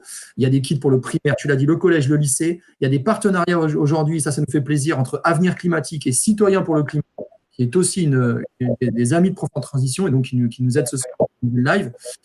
Donc il y a vraiment de belles choses à faire pour à la fois que les enseignants s'en emparent, mais aussi pour avoir des interventions comme tu as pu le faire dans les classes. Donc il ne faut pas hésiter à enseigner là-dessus, quoi. Ouais, tout à fait. Et du coup, j'en profite pour dire aussi que moi, j'ai fait un tour, ça s'appelle le Tour et du climat. L'objectif, c'est qu'il y ait d'autres personnes qui partent à vélo. Donc, il y avait 2 autres personnes qui devaient partir cette année, qu'on repoussait dû au Covid. Mais donc, ça va se faire. Et donc, pareil, il va y avoir, faut suivre sur l'actualité, mais il y aura d'autres tours organisés. L'objectif, c'est aussi de former, pourquoi pas on propose aussi des formations pour les professeurs à nos contenus. On a aussi un nouveau projet là avec l'association Bilan Carbone qui s'appelle donc Établissement Bas Carbone, avec pour objectif de permettre aux élèves de réaliser le bilan carbone de leur établissement, que ce soit collège ou lycée, avec leurs professeurs et avec des kits, des méthodologies qu'on met à disposition. Donc tout ça, c'est un peu les perspectives du climat. Donc voilà, j'espère que ça pourra aider les professeurs sur ces enjeux-là, quoi. Alors, merci beaucoup. C'est des initiatives qui sont importantes pour nous parce que c'est vrai qu'on pourrait, souvent on nous demande à nous, profs en transition, qu'est-ce qu'on peut faire de plus. On pourrait un peu plus les former à ces enjeux-là. On n'est pas assez formés, nous, enseignants à la biodiversité et au climat. Il n'y a pas de formation spécifique. Et c'est vrai que des associations telles que les vôtres sont précieuses. Donc, c'est pour ça qu'on a cœur à les faire connaître. Et voilà. On parlait. Nous aussi, sur Prof en Transition, un parcours climat, aussi, il faut peut-être le préciser. Oui, tu as raison. Vas-y, Antoine, le parcours climat qu'on défend, ouais. Bah oui, avec aussi, on s'appuie aussi avec un réveil écologique et le Schliff Project. Aussi, on travaille avec eux, effectivement, pour développer cette thématique dans nos écoles. C'est vrai qu'aujourd'hui, il y a peut-être un vrai trou dans la raquette, et tu l'as très bien dit, Nolan ou Fred, je ne sais plus. Voilà, pour former, il faut aussi être formé. Donc, c'est important, cette démarche-là, d'aller aussi vers les enseignants pour les accompagner. Oui, il y a tout un pan aujourd'hui porté par le Shift Project de Jean Covici et du réveil écologique sur le mouvement étudiant, de dire que tout étudiant doit être formé au climat ou aux énergies, très bien. Pour nous, ce n'est pas suffisant, puisqu'il y a beaucoup d'élèves qui vont quitter les écoles à l'âge de 16 ans pour faire tout un tas de métiers autant respectables que les métiers d'ingénieur. Et il s'agit de toucher tout le monde, vous l'avez dit, par vos initiatives. Donc, pour nous, le parcours climat-biodiversité, il commence à 3 ans à l'école. On peut, à 3 ans, former des enfants à s'émerveiller à la nature et donc ensuite à la respecter, à la protéger. On peut amener des choses dès le plus jeune âge. Nolan, est-ce qu'on a fait à peu près le tour de cette actualité On rajoutera les liens. Et comment tu te sens? Est-ce que tu as… Ouais, non, carrément. Non, mais moi, en fait, tout ça, c'est un peu loin pour moi parce que du coup, je suis parti depuis sur d'autres projets. Donc, ça me fait super plaisir que vous organisez ça pour voilà, faire un retour là-dessus. Et je tiens à préciser qu'il y a tout sur notre site, du coup, educlimat.fr. Tous les kits téléchargeables avec, en fonction du nombre d'heures que vous avez à disposition pendant l'année, tout est écrit.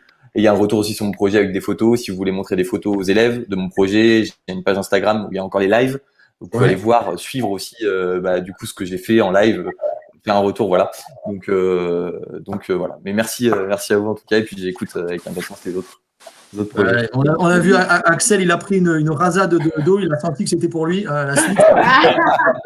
Il a la gorge moins sèche.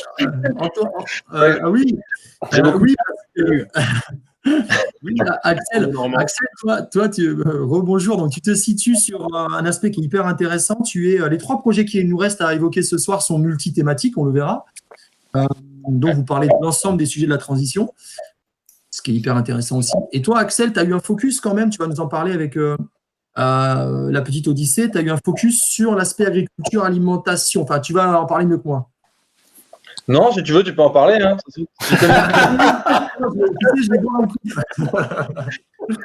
Voilà, non, bah oui, moi pareil, je sais pas par où commencer.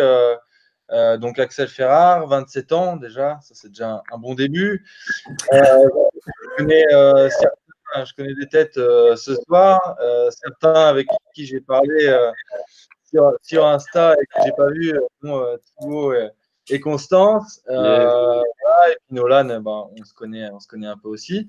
Les colibris d'hommage, je les suis sur les réseaux sociaux et maintenant pareil pour Florian que j'ai découvert aussi avec cette super initiative de Prof en transition. Du coup, bah, moi, oui, je suis parti pour revenir à tout ça, à mon sujet quand même. C'est quand même là. Parce que les remerciements, c'est bien, mais bon, à un moment donné. Non, mais les préliminaires, c'est bien, mais à un moment donné, il faut y aller. Vas-y. L'année dernière, en 2019, donc 6 mois et demi, dans un projet assez complet sportivement, puisque je suis parti faire 6000 km donc en vélo, paddle, randonnée et kayak. Donc 4500 km de vélo donc dans toute la France, 300 km paddle, de paddle le long des côtes normandes, 550 km de randonnée de tout le VR5, donc de Genève jusqu'à Nice, donc à pied. Et à la base, je voulais faire le tour de la Corse en kayak. Bon, il se trouve que je me suis fait voler mon kayak au milieu, mais j'ai fini en stop quand même. Et donc, je suis parti faire ce projet, en effet, pour parler d'agriculture. Donc, il y avait 3 objectifs. Vraiment, le premier, c'était de réaliser un documentaire. Donc, il va voir le jour, je dévoile la date approximative, hein, en septembre-octobre de cette année. Regarde, tout ce que tu dis, on est enregistré. Tout ce que tu dis, t'es à peu près. Ah ouais, on n'est pas là en septembre. On tweet.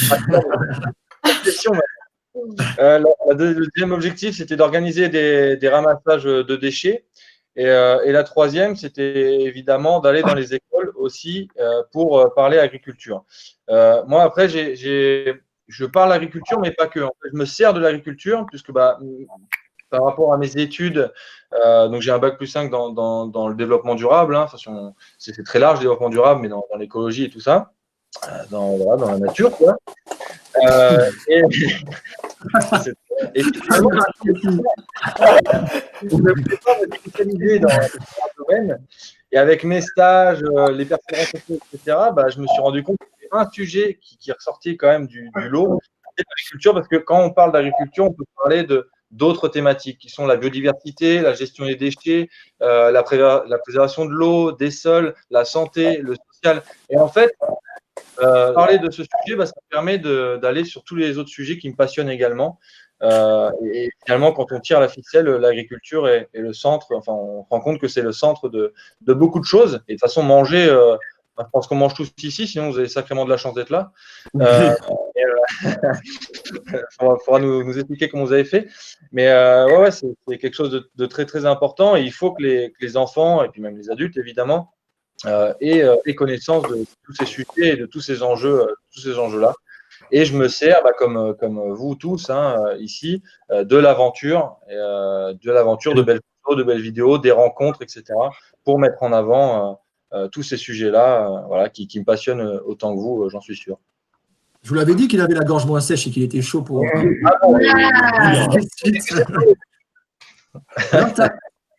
Tu as une actualité qui est proche finalement de celle de Flo. Vous êtes au même.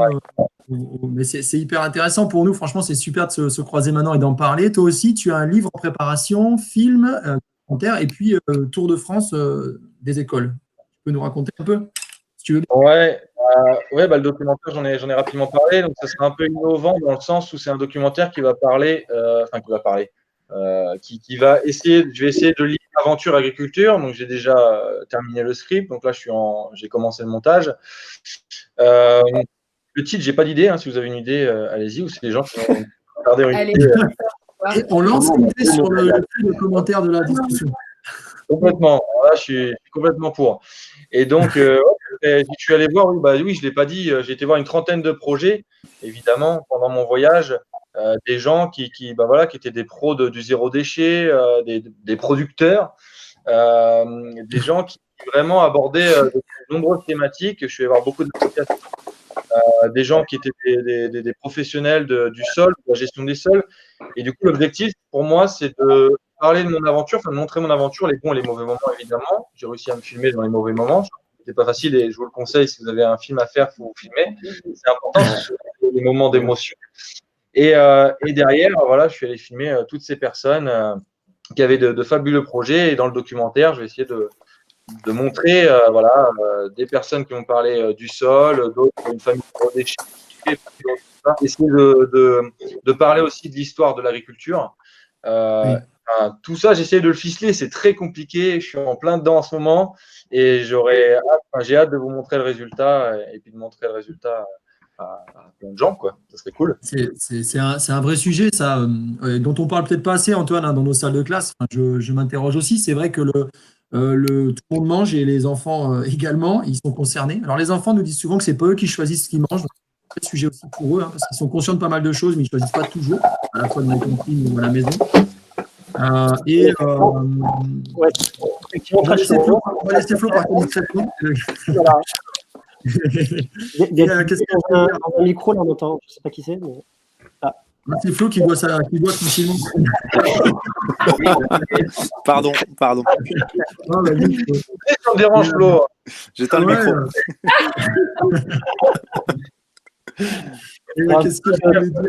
On est à ton 5e projet là quand même, Axel. Donc t'es pas un genou finalement de l'expédition des aventures.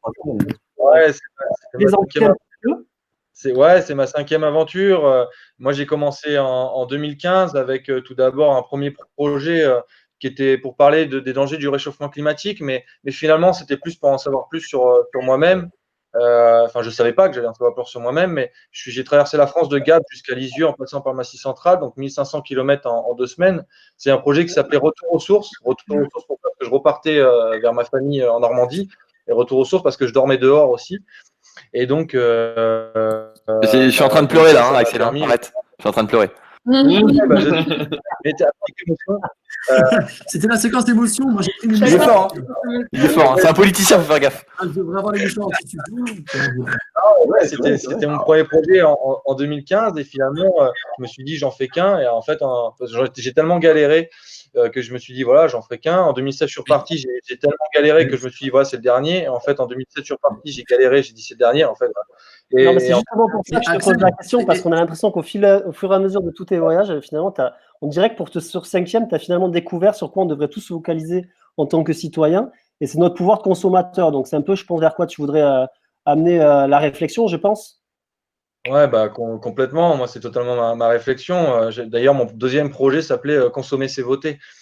C'est vraiment montrer que lorsqu'on achète un produit, qu'il soit alimentaire ou non d'ailleurs, mais moi j'ai pris la thématique de l'agriculture, donc l'alimentation, on a un impact sur plein de choses derrière. Et c'est vraiment montrer ça parce qu'aujourd'hui on aborde beaucoup de sujets séparément. Donc la pollution des déchets dans l'océan, les sols qui sont en train de se dégrader, la pollution de l'air, les maladies. Mais en fait, on met jamais quelque chose derrière. Et ce quelque chose. La transversalité de cette consommation, de notre consommation, donc de notre pouvoir d'agir finalement, il vient de là, quoi. Exactement, ouais, c'est le but de mes projets, c'est de montrer vraiment tout ça, de montrer l'impact que nous avons tous et ne surtout pas jeter la pierre sur les agriculteurs. Ça, c'est une grave faute. On est tous dans le même modèle et c'est montrer aux gens qui sont consommateurs et que si on achète les produits issus de l'agriculture intensive, évidemment, ils n'ont aucune raison de changer et les politiques d'en haut non plus. Donc, si on inverse la vapeur, ça peut vraiment faire l'effet inverse. Tu as raison d'en parler, Axel. L'idée, c'est vraiment aujourd'hui, on est dans des problématiques qui sont complexes, on le sait tous, il faut vivre avec. Et l'idée, c'est vraiment de fédérer un maximum les gens. Ça ne sert à rien de monter les gens les uns contre les autres. Ne pas faire trop de phrases avec des S à la fin d'un live, nota pour le prochain live. Et qu'est-ce que je voulais dire? Et après, non, c'est hyper important. On reparlera de ce sujet. J'en profite pour dire à ceux qui nous suivent qu'on envisage de parler activement de l'agroforesterie, de la thématique de l'arbre, puisque c'est quelque chose qui nous tient à cœur. On a déjà mené des projets d'ailleurs avec Citoyens pour le climat l'an passé sur des reforestations au niveau des établissements scolaires. On va mettre les bouchées doubles cette année. Et ça sera au cœur de nos préoccupations, notamment de rentrée scolaire. D'ailleurs, tu as, je crois, peut-être, Axel, tu peux en parler, un petit projet, une idée comme ça que tu as. Avant de passer à ton actualité directe, tu peux nous en parler un peu? Ouais, c'est incroyable parce que mon cerveau me dicte. Déjà, c'était assez improbable. C'est 6000 km déjà, je ne croyais pas forcément réussir, mais comme quoi rien n'est impossible, hein, même la transition écologique. Au passage. Ouais, pour l'année prochaine, donc ça serait le 24 avril 2021, notez la date. On l'a noté. Puisque le 24 avril, c'est la journée internationale de l'arbre, ou nationale, mais je crois que c'est international. Et donc, le projet serait de mener une traversée de la France, donc à pied, en partant du nord, donc de Dunkerque ou dans ce coin-là, jusque dans le sud-ouest, traverser la diagonale du vide, à pied, en tirant une charrette et en transportant des arbres. Donc, le but, c'est de planter 1000 arbres. Et donc, 100 arbres à chaque fois dans ma charrette et de planter des arbres chez les agriculteurs, chez les particuliers et dans les écoles. Et encore une fois, parler de cette thématique de l'arbre, mais derrière l'arbre, montrer tout ce qu'il y a et encore une fois, Exactement.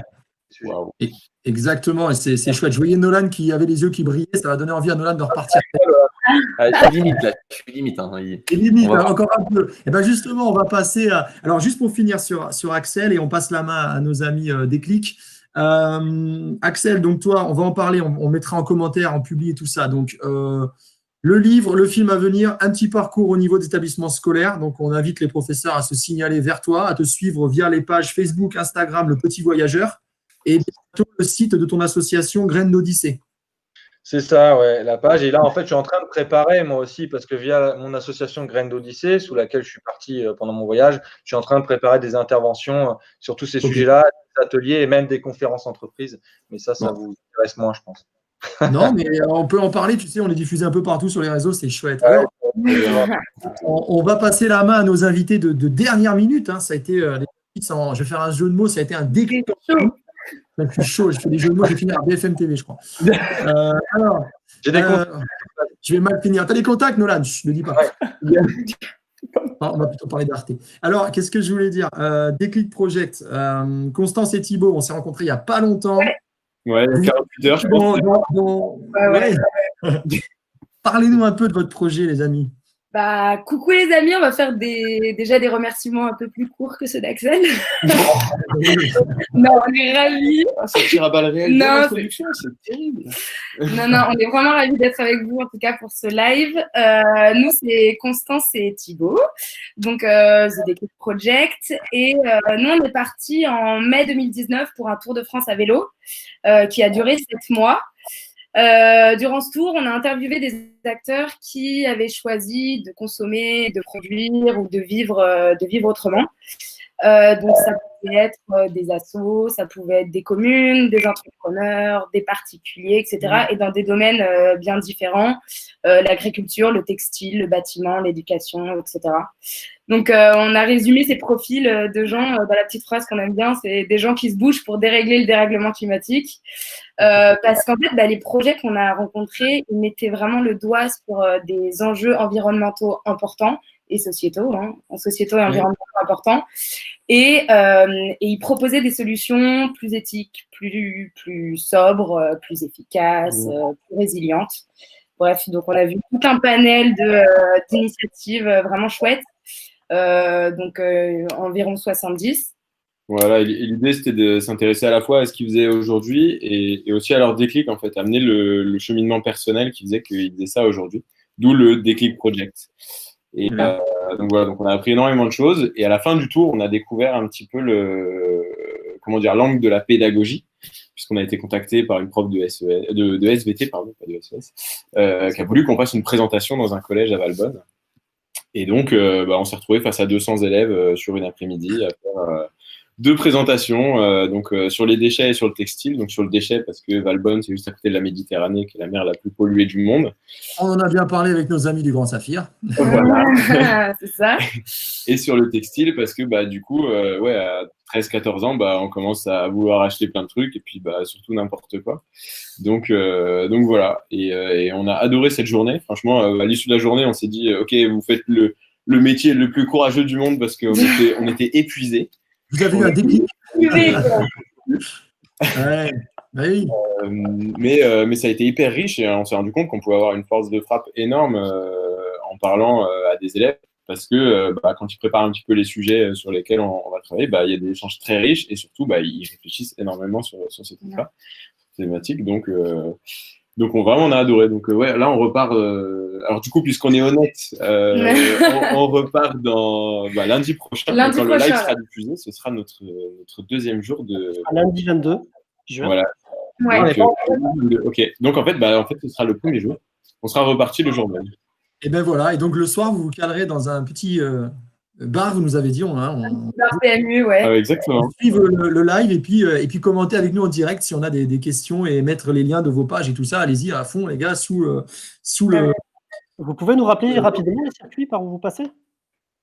Par où on passe? Alors, on va partir de Paris. On va vers Melun, Dijon, Clermont-Ferrand. Et puis ensuite, en fait, on part dans les Cévennes, donc vers les Cévennes. Donc voilà, on va vraiment traverser la France. Et après, on remonte par Avignon, Lyon. Après, de Lyon, on va remonter vers Beaune, Besançon, Colmar. Et après, on va faire l'Alsace du sud au nord. Et ensuite, on va rentrer à Paris en passant par, du coup, il y a Metz, Nancy, Reims. Et là, justement, c'est intéressant pour les enseignants. Donc, vous allez partir durant la période estivale. Donc, nous, là, on fait le break quand même parce que cette année a été un peu rude de notre côté. Ouais. Le mec qui répète. Et des fois, on entend nos ministères. Et, regarde, ils sont là. Voilà. Et donc, au mois de septembre, vous serez normalement du côté de la région lyonnaise, puis Bourgogne, Alsace. S'il y a des enseignants motivés. Tout le quart nord-est, en fait. Ouais. Voilà. Donc, on fera un appel à. C'est jamais très sûr. Vous le savez tous ici que bon, voilà. Parfois, l'itinéraire peut changer du jour au lendemain. Ça nous est arrivé plein de fois et c'est très cool aussi. Mais normalement, on sera dans le quart nord-est, quoi qu'il arrive. Ouais. À partir de septembre. Ouais. Cool. Et on relaiera l'info sur Prof en transition. Et pour vous suivre, pour Déclic Project, vous avez un site web. Ouais. On a un blog, on a une page Instagram, Facebook, voilà. Équipé. Ça prend du temps. Mais ouais, ça prend du temps. D'où les bars PMU, du coup. Ça permet de travailler. En fin de journée. Oui, c'est vrai. Et est-ce que vous avez eu comme ça, avant de passer la main au Colibri Nomade, une personne, quelque chose qui vous a marqué, un déclic particulier, une expérience comme ça? Il y en a eu beaucoup, bien sûr. Ouais, c'est compliqué parce que tous les soirs, on dormait chez des gens différents. On a rencontré 70 initiatives. Donc, waouh, les gens qui nous ont vraiment marqué, c'est dur à dire. Là, on va faire dans le politiquement correct, c'est compliqué, non? Je sais pas.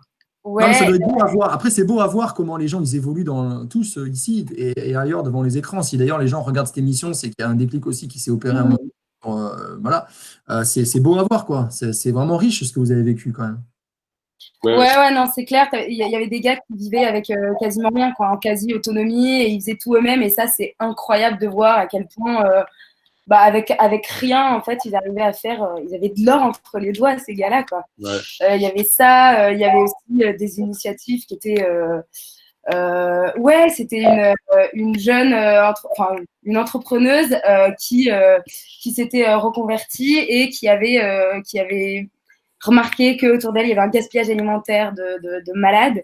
Donc, du coup, elle avait essayé de s'emparer un peu du problème et avec les invendus qu'il y avait autour d'elle, donc elle était dans la région de Saumur, elle a réussi à monter justement une conserverie et elle récupérait tous ces fruits et légumes non calibrés qui partaient justement, sitôt ramassés, ils partaient à la poubelle parce que ils n'avaient pas la taille qu'il fallait, quoi. En fait, elle s'est rendue compte que c'était énormément de pourcentage, c'était un gâchis de malade. Du coup, elle a récupéré, elle a essayé vraiment de faire bouger les choses de ce côté-là. Donc, elle avait un rapport qui était vraiment. Je pense à elle notamment, mais je pense aussi, comme Thibault le dit, les gens chez qui on dormait. Il y a eu plein de rencontres. Au final, ce qu'on remarque de toutes vos aventures, c'est que, et de ce qu'on sait déjà, c'est que toutes les alternatives, elles existent à petites échelles. Ah non, mais clairement, pour paraphraser quelqu'un, il n'y a qu'à traverser la rue pour trouver une initiative, tu vois. Genre, je vois pas de qui tu parles. Entre la gariguette et ça, ce soir, on a... Et non, c'est cool. En fait, les gens nous redirigent vers des gens. En fait, ils disent vous ne connaissez pas Josette, allez voir Josette, allez voir Michel. C'est incroyable, le bouche à oreille.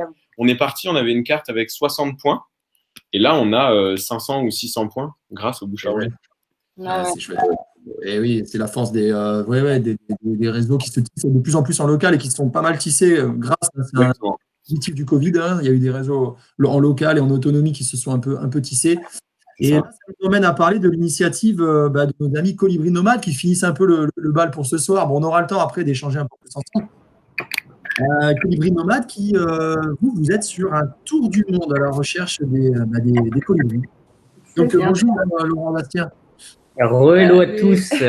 On est depuis plusieurs mois en préparation sur ce tour du monde, un peu plus que prévu avec le Covid qui a exigé un report du départ en septembre 2020. Mais ouais, l'objectif c'est de préparer donc ce tour du monde, le faire sur 25 000 km pendant 2 ans. À partir de septembre et un peu de continuer ce qu'on avait fait en 2017 parce qu'en 2017 on avait fait un premier projet ce premier projet c'était un Tour de France sur 6 mois sur 6 000 km et on avait découvert pas mal d'initiatives au développement durable vraiment à toutes les échelles et surtout multithématiques et on avait rencontré énormément d'initiatives, énormément de personnes intéressantes qui agissaient vraiment à leur échelle et vraiment de manière positive. Et on l'a retransmis envers les élèves et on a repris le boulot et on s'est dit que c'était pas assez et qu'on voulait un peu repartir, remonter sur nos vélos. Et donc voilà, on partira en septembre du coup pour ce tour du monde sur les mêmes objectifs de découvrir les initiatives et de les partager et de sensibiliser les élèves des écoles partenaires. Et d'ailleurs, Fred, un grand merci parce que tu nous as quand même soutenus dès le départ. On a trouvé énormément d'écoles grâce à toi suite au réseau de Prof en Transition. Ouais, grâce à Prof en Transition. Prof en Transition, c'est vrai qu'avec Antoine, on se bat depuis 18 mois. On l'a cofondé il y a 18 mois. Et en 18 mois, il y a eu un essor énorme. Les professeurs, les acteurs de l'éducation, parce qu'attention, chez Prof en Transition, il y a aussi, on l'a dit un peu au début, Antoine, il y a des animateurs, il y a des assos et tout ça, ça nous fait vraiment plaisir. Il y a des gens comme vous, parce qu'en fait, on participe tous à l'éducation, et vous voyez, vous avez pris un plaisir énorme. Et rappelons que les premiers éducateurs, c'est quand même les parents. Hein, voilà. Effectivement, on s'attache effectivement à prendre l'enfant dans sa globalité, à la fois que ce soit enfant et puis élève. Donc, on tient vraiment à cet aspect coéducatif. Donc, tous les acteurs de l'éducation, effectivement, sont les bienvenus pour nous rejoindre et justement participer à ce genre de projet. Et c'est pour ça que dès qu'on voit des beaux projets, alors ça a été le cas avec Flo aussi, ou avec vous, Laurent et Bastien, franchement, nous, ça nous fait kiffer. Déjà, individuellement, Antoine et moi, on adore ça. On vous suit individuellement. Et là, je vais le faire. J'ai déjà prévu d'acheter une carte du monde pour les petits. Et de mettre les points. Alors, j'ai le bateau de Joe, le bateau de… Et non, mais je ne rigole pas en plus. Hein. Je joue à la fin. C'est vraiment un plaisir à chaque fois de publier sur vos aventures et d'être en lien avec vous pour… c'est le sens de ce qu'on fait. Voilà. Donc, aussi, c'est qu'entre vous tous, en fait, finalement, on retrouve finalement un peu… une filiation entre vous. Il y en a quand même beaucoup qui ont été inspirés par d'autres. Et il y a une espèce de relais, une transmission de flambeau. On voit un petit peu avec Florian autour du monde. Nous, on a suivi beaucoup de voyageurs avant, de co-aventuriers. Florian, on le suit depuis presque le début. Il y en a plein d'autres qu'on suit. On se file des conseils, on se file des infos. Enfin, c'est une source. C'est vraiment top ce réseau-là de voyageurs et de co-voyageurs. Mais comme quoi, l'initiative des uns porte finalement celle des autres, et c'est un peu… Une manière de rayonner, ouais. Exactement. Il y avait un jeu de mots avec le vélo, là, sur le rayon. Bien joué. Retiens, c'est pas mal. C'est même pas fait. J'ai pas dit ce soir qu'on avait un joli plateau non plus, tu vois, je l'ai pas fait. Et Laura et Bastien, juste une chose, comment vous faites pour, à distance depuis la France, avoir repéré aussi loin déjà? Alors, à mon avis, il y a un système également comme Constance et Thibaut, c'est-à-dire vous rayonnez, vous avez du bouche à oreille, mais comment vous repérez déjà les points de passage? Parce que le Tour du Monde, quand même, c'est qu'est-ce que vous envisagez comme circuit déjà? Alors, comme circuit, simplement, on part du nord de la France et on trace direct vers l'est, avec un passage en Grèce pendant tout l'hiver 2020, début 2021. C'est un peu ce qu'on a appelé le plan E, parce qu'avec le Covid, il y a eu le plan B, le plan C, le plan D. Ça a été le E de passer l'hiver en Grèce pour quand même partir en septembre et pas attendre un an de plus, quoi. Et du coup, on passera l'hiver en Grèce avant de partir vers l'ensemble des pays en ce temps, où le climat sera beaucoup plus clément après février-mars, avant de rejoindre l'Asie du Sud-Est et enfin l'Amérique du Sud, d'ouest en est, jusque Rio de Janeiro, avec normalement un retour, on l'espère, en bateau, même si on prendra l'avion. Non, mais voilà, non, mais soyons honnêtes sur toutes les choses. Vous savez, on a toutes les contradictions. Prof en Transition a réuni des acteurs de l'éducation sur une plateforme qui s'appelle Facebook, avec sa pollution numérique, avec tout ça. L'impact qu'on peut avoir auprès des élèves compense ça. Donc voilà, y a pas de, pour moi, c'est être transparent et c'est important. Et alors, vous avez déjà repéré les initiatives au bout du monde? Alors, en fait, sur le Tour de France qu'on avait fait en 2017, on avait repéré plein d'initiatives. On avait un peu comme des Geek Project notre petite carte et on savait à telle date où on allait, qui on allait rencontrer, etc. Et beaucoup trop. Ouais, en fait, on s'est rendu compte que c'était trop calé, on était trop dans notre petit planning. Et justement, Michel qui nous dit va voir Gérard, le voisin, on n'avait pas le temps, quoi. On peut pas, demain. On avait déjà un rendez-vous. Et donc ça, c'était assez dur à vivre. On était dans un peu speed. Il fallait avancer quoi, dans notre planning. Et donc du coup, là, sur le Tour du Monde, on est un peu plus large.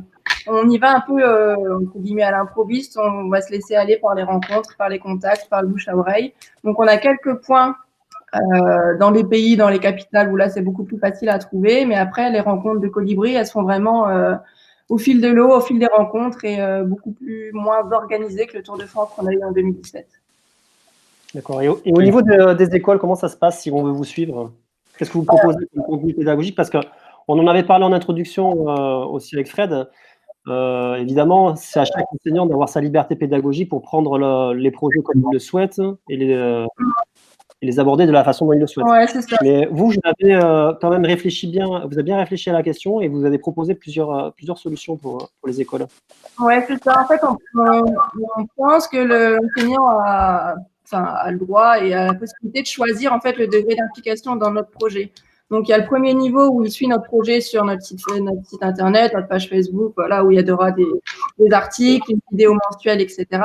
Et après, on a mis un deuxième niveau où on fait des échanges plus concrets avec les classes, donc des échanges personnalisés en visioconférence, des échanges en mail, des envois postales, etc. Dans la mesure du possible, on va aussi dans les écoles. Donc, avant le départ, qui était censé se faire en mars, on a rencontré pas mal d'écoles dans le Nord et un peu partout là où on a pu aller dans le coin. On a dû rencontrer, je pense, une vingtaine d'écoles avant de partir. Dans le Nord. On espère refaire un tour de France en rentrant pour aller revoir tous les élèves qui nous ont suivis, toutes les classes.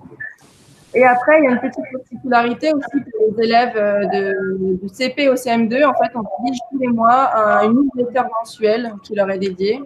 On appelle ça la Colibri Kid News. Et donc, les enseignants qui sont intéressés, ils peuvent nous contacter par notre mail ou par le site internet. Et en fait, ils choisissent vraiment, ils cochent les cases de ce qui les intéresse, les cartes postales, le Colibri Kid News, etc.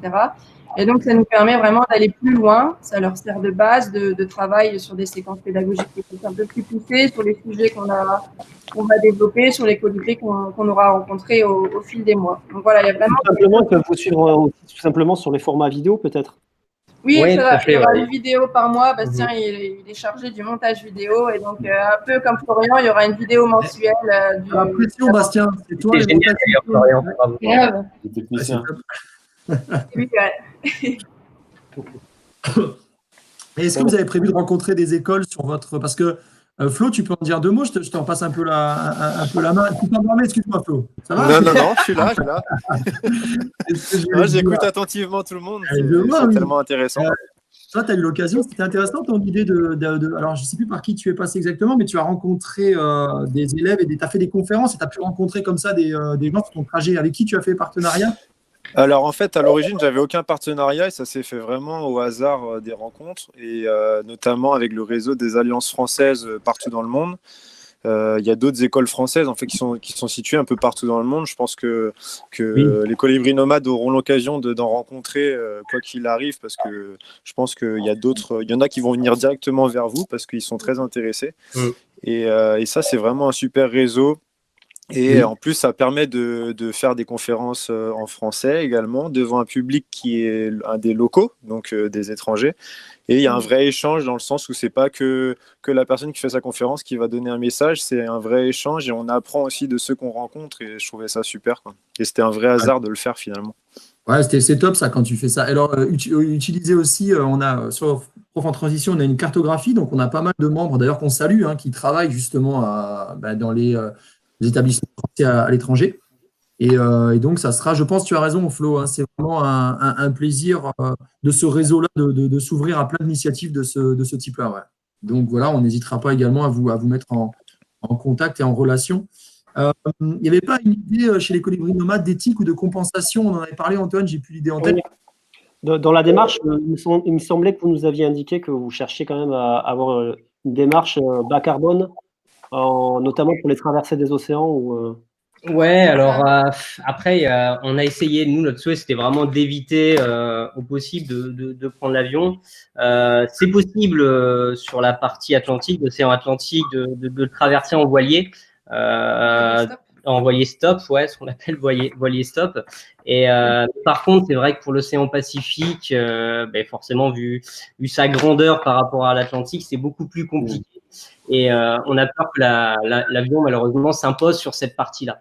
Après, c'est pas jouer d'avance, mais on fera tout pour que ça se passe comme ça. Et en plus de ça, l'objectif, c'est d'avoir une traversée qui soit lente, de profiter d'un nouveau moment, parce que ce voyage, il est aussi, au-delà de partager, il est aussi personnel. Hein. L'objectif, c'est de rencontrer des nouvelles personnes, des nouvelles cultures, de rencontrer d'autres voyageurs et de vivre une expérience sur un voilier pendant plusieurs semaines en traversée de l'Atlantique.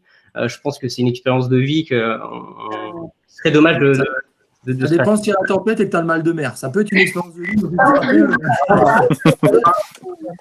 n'y a pas de là.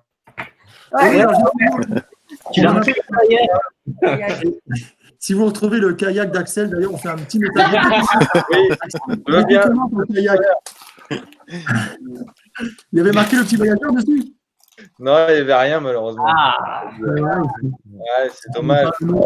Et par contre, Axel, on en a parlé, j'en profite de faire un lien. Tu as fait du paddle et du kayak. C'était quoi l'objectif? C'était vraiment sportif ou c'était découvrir un autre moyen de locomotion doux Ah non, c'était partir en galère. Non,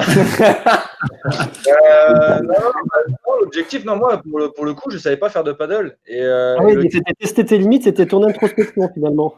Mais en fait, non, mais totalement. Non, mais je me sers aussi de ça, parce que finalement, j'envoie un message. Enfin, je voulais envoyer un message de dire voilà, moi, je pars dans un inconnu, dans une peur, parce que tous les matins, moi, je partais avec mon paddle sous le bras et j'avais peur d'aller à la mer, quoi. C'était presque ça, quoi. Et en fait, j'ai l'impression que pour lier avec la transition écologique, que c'est un peu ça. Aujourd'hui, nos élus sont un peu là-dedans.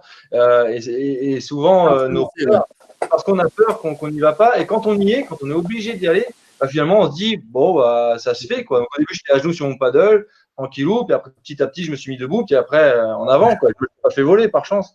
Et voilà. Et c'était ça aussi. Et quand je vais dans les écoles, je parle aussi de dépassement de soi. Je pense que c'est quelque chose qui est. L'écologie, c'est clair que c'est important, mais s'accomplir, c'est encore plus important. Et le dépassement de soi, c'est important. Par rapport à tout ça, tu as raison. Ça me fait penser à cette idée de. Mais c'est ce que vous portez, tous les éco-aventuriers, c'est aussi ce goût de l'effort, le dépassement physique, le dépassement de soi. Et finalement, malheureusement ou heureusement, on n'en sait rien, mais venir vont rencontrer un monde qui va être en tension, qui va être complexe, on le sait. Bon, de l'effort. On le remarque, hein, la mini-crise, parce que moi je dis que c'est une mini-crise du Covid vis-à-vis de la crise climatique. Hein. Elle a demandé beaucoup d'efforts, elle a demandé beaucoup de fatigue à nos institutions, puis à chaque individu. Je ne sais pas comment vous l'avez ressenti, mais quand même, on en ressort un peu plus fatigué qu'en y entrant, je trouve. Et c'est ça, cette idée dès le plus jeune âge, d'apprendre ce goût de l'effort, cette capacité à être résilient. Le mot résilient, il est important chez nous, la capacité à s'adapter à d'apprendre à douter également. Et apprendre à douter dans la construction de l'homme ou de l'enfant. Hein. C'est des mots forts. C'est vrai que celui qui ne doute pas ou celle qui ne doute pas, il fait un peu peur parce qu'on vit dans un monde de doute et il faut douter. Et en même temps, voilà, il faut douter. Puis ensuite, faire ce que vous faites vous, c'est-à-dire, c'est un peu ce que tu nous as dit, Nolan. Toi, tu es vraiment parti, les gens qui nous écoutent, avec le couteau et le reste, mais tu es parti un peu comme ça à l'aventure sur ton vélo, tu n'étais pas trop préparé, quoi. Tu es parti à la... Ouais, ce que je vous ai dit, c'est que moi, les deux semaines avant mon départ, j'étais derrière mon ordi chez moi dans ma chambre pour peaufiner tous les dernières sorties, parce qu'en fait, j'ai préparé le tour en 2 mois, quoi. C'était vraiment un déclic pour le coup, en mode il faut que je fasse ça, et on est en janvier, et il faut que je parte, c'est absolument nécessaire. Et du coup, tout préparer derrière l'ordi, ne pas trop se préparer physiquement, et puis partir et se dire, ah ouais, ça y est, je suis dessus. Et puis vivre les galères comme elles viennent, et puis au final, bah, c'est comme ça aussi que tu apprécies, enfin que tu apprends simplement à être résilient pour le coup, à gérer les galères. Et puis voilà, maintenant je fais du vélo avec des potes, mais sans forcément de messages, mais j'ai appris le goût de l'effort aussi, à apprécier juste voilà, être se faire une côte, être en haut, et être content, l'avoir fait, et puis redescendre. Et ne pas toujours avoir besoin de pétrole ou de je ne sais quoi pour aussi ses loisirs. Enfin, voilà, c'est aussi une transition personnelle dans après ce qu'on fait au quotidien, quoi. Donc, Bien sûr. Ouais, puis c'est l'exemplarité. Ce que vous montrez est intéressant. C'est une exemplarité dans votre effort, dans vos projets. C'est aussi l'idée que, et vous le faites bien, les Déclic Project, les Colibris et tous les autres, c'est l'idée que on va montrer aux plus jeunes ce qui fonctionne, ce qui marche, l'alternative qui fonctionne. Il y a tout sur la table, il n'y a plus qu'à mettre un éclairage dessus finalement. Et puis, voilà, après, Flo l'a très bien dit aussi, il y a des choses qu'on hérite du passé, les déchets aujourd'hui, le carbone dans l'atmosphère. Donc là, il va bien falloir le traiter d'une façon systémique. Bon, là, ça dépasse un peu l'individu, ça touche au système, à l'organisation politique. Mais bon, au moins, nous, on se bouge tous. Et franchement, ça a été un plaisir de discuter avec vous tous ce soir. Je ne sais pas si quelqu'un a un truc à rajouter avant qu'on puisse conclure l'émission et qu'elle tienne dans le format indiqué. Je vais dire bravo, moi. Bravo. Bravo à vous. Bravo à vous deux. Hein. Ouais, nous, on n'a pas fait. Nous, physiquement, on a fait beaucoup d'écrans. On va avoir des muscles musculaires, Fred, je te dis pas. Ouais, mais non, franchement, bravo à vous. Vous faites rêver à la fois nos gamins à nous, à Antoine et moi perso, et puis les enfants dans les classes. On est là pour vous le dire, on le vit, on l'a fait, l'aventure de Flo et du Grand Saphir qu'on a montré dans les classes. Elle fait briller les yeux des gamins. Vous l'avez vu quand vous êtes en phase 2, vous savez ce que ça procure, et vous savez surtout que vous êtes crédible parce qu'avec un enfant, on ne triche pas. C'est-à-dire qu'avec un enfant, je dois y être. Moi, je leur parle quand on parle ce soir. Bon, moins les gros mots et les blagues un peu pourries, quand même, ça dépend des gens. Mais c'est ça qui est chouette. Tu ne peux pas tricher, donc tu dois finalement être cohérent avec ce que tu dis, ce que tu as fait. Voilà. Tu sais ce que vous êtes. Et franchement, merci à vous. Une fraîcheur dans les classes qui est très intéressante pour nous. C'est vrai que ça fait vivre la classe autrement et on en a vraiment besoin. Ouais.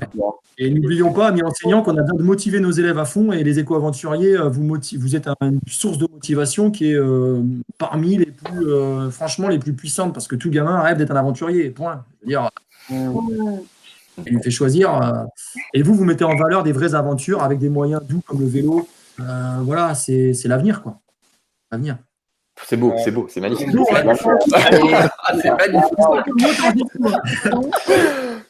Moi, j'ai une proposition pour l'année prochaine, ce live. Est-ce qu'on le ferait pas, mais en réel, tu vois, autour d'un barbecue, je sais pas, vous réalisez ça pour la transition. Ça pourrait être pas mal. Voilà, bon. En vélo, on n'est pas trop loin de chez Antoine. On se rejoint tous à un endroit et on vient tous en mode mobilité douce. Carrément. Allez, C'est bien le contact avec vous. Je suis sûr qu'il y a plein de gens derrière leurs écrans qui vous ont découvert et qui se disent ils sont cool, ils se bougent. Et c'est ça qu'il faut montrer à nos élèves. C'est pas forcément les scientifiques hyper sérieux qui disent des trucs un peu lourds et qui nous plombent. Ok, ça faut le savoir. C'est surtout des gens comme vous qui respiraient un peu le bonheur et l'envie de faire des trucs, quoi. Si on le garde au montage. C'est propre. Les amis, merci beaucoup. Merci gros beaucoup. bisous, bonne soirée. Et bon courage pour les projets. Ouais, bon courage à vous, ceux qui partent. Moi, c'est bon, je suis au chaud. Eh bien, là, on parle avec On pense à vous. Ça marche. Allez, à On bientôt. vous laisse vous déconnecter gentiment. Et si Ciao. vous arrivez pas, c'est vous qui vous vire de façon un peu abrupte. On va prendre à la fin, ouais, direct. On va Et on va rester. conclure. On va conclure avec Antoine. Salut. Allez, merci. Salut. Ciao, ciao. Salut Flo. Ciao, Salut ciao. Axel.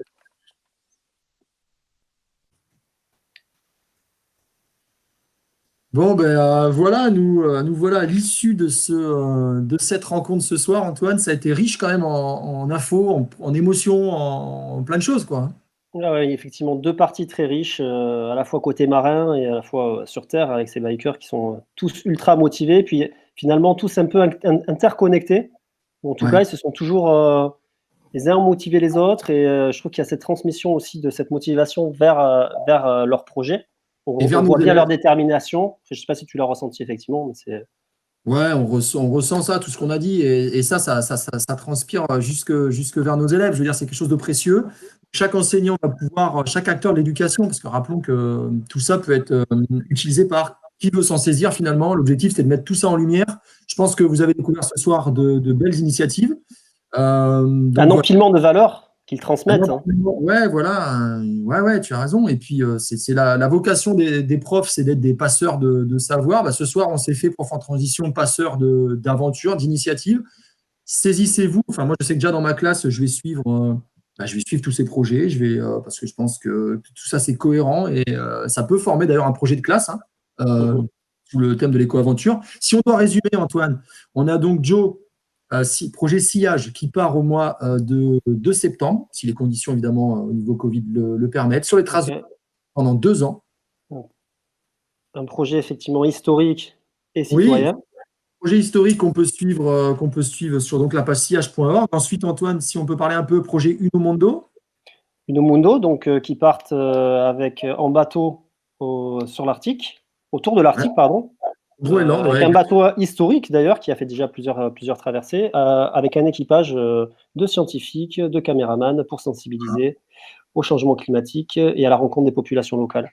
Ouais. On vous invite également ensuite à regarder Le Grand Saphir, documentaire Le Grand Saphir, pour initier l'année sous le terme de déchets. Franchement, ce qui est extra, c'est de commencer par Le Grand Saphir, puis ensuite d'enquiller sur le World Cleanup Day qui se déroulera le 19 septembre. On crée un esprit de classe, si toutefois, bien évidemment, encore les conditions d'hygiène et sanitaire nous le permettent.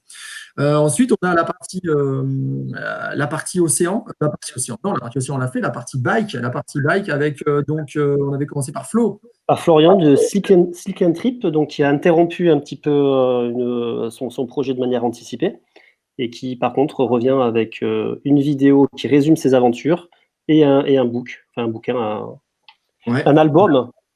Ouais, un livre, je crois, hein, qui est illustré, tout ça, à destination des enfants, qui est en financement participatif. Donc, on soutient Flo et qui fera, suivez-le, son actualité, parce qu'il fait à la demande sur un parcours à créer, des interventions dans les classes. Même actualité pour Axel Ferrard, le petit voyageur normand, qui revient sur sa petite odyssée via des interventions dans les classes et un actu sur livres et documentaires. Ensuite, Nolan, je te laisse parler un peu du climat. Nolan, qui a fait son tour de France, les bagages chargés des kits pédagogiques et du climat de l'association Avenir Climatique. Ouais. Et qui passe certainement le relais bientôt à d'autres éco-aventuriers qui prendront certainement le relais. Exactement, parce que la filiation est importante. On le voit hein, après les déclics project, justement, qui étaient en contact avec Axel également. Constance et Thibaut qui repartent, ils refont leur demi-tour de France qui leur manque côté est de la France.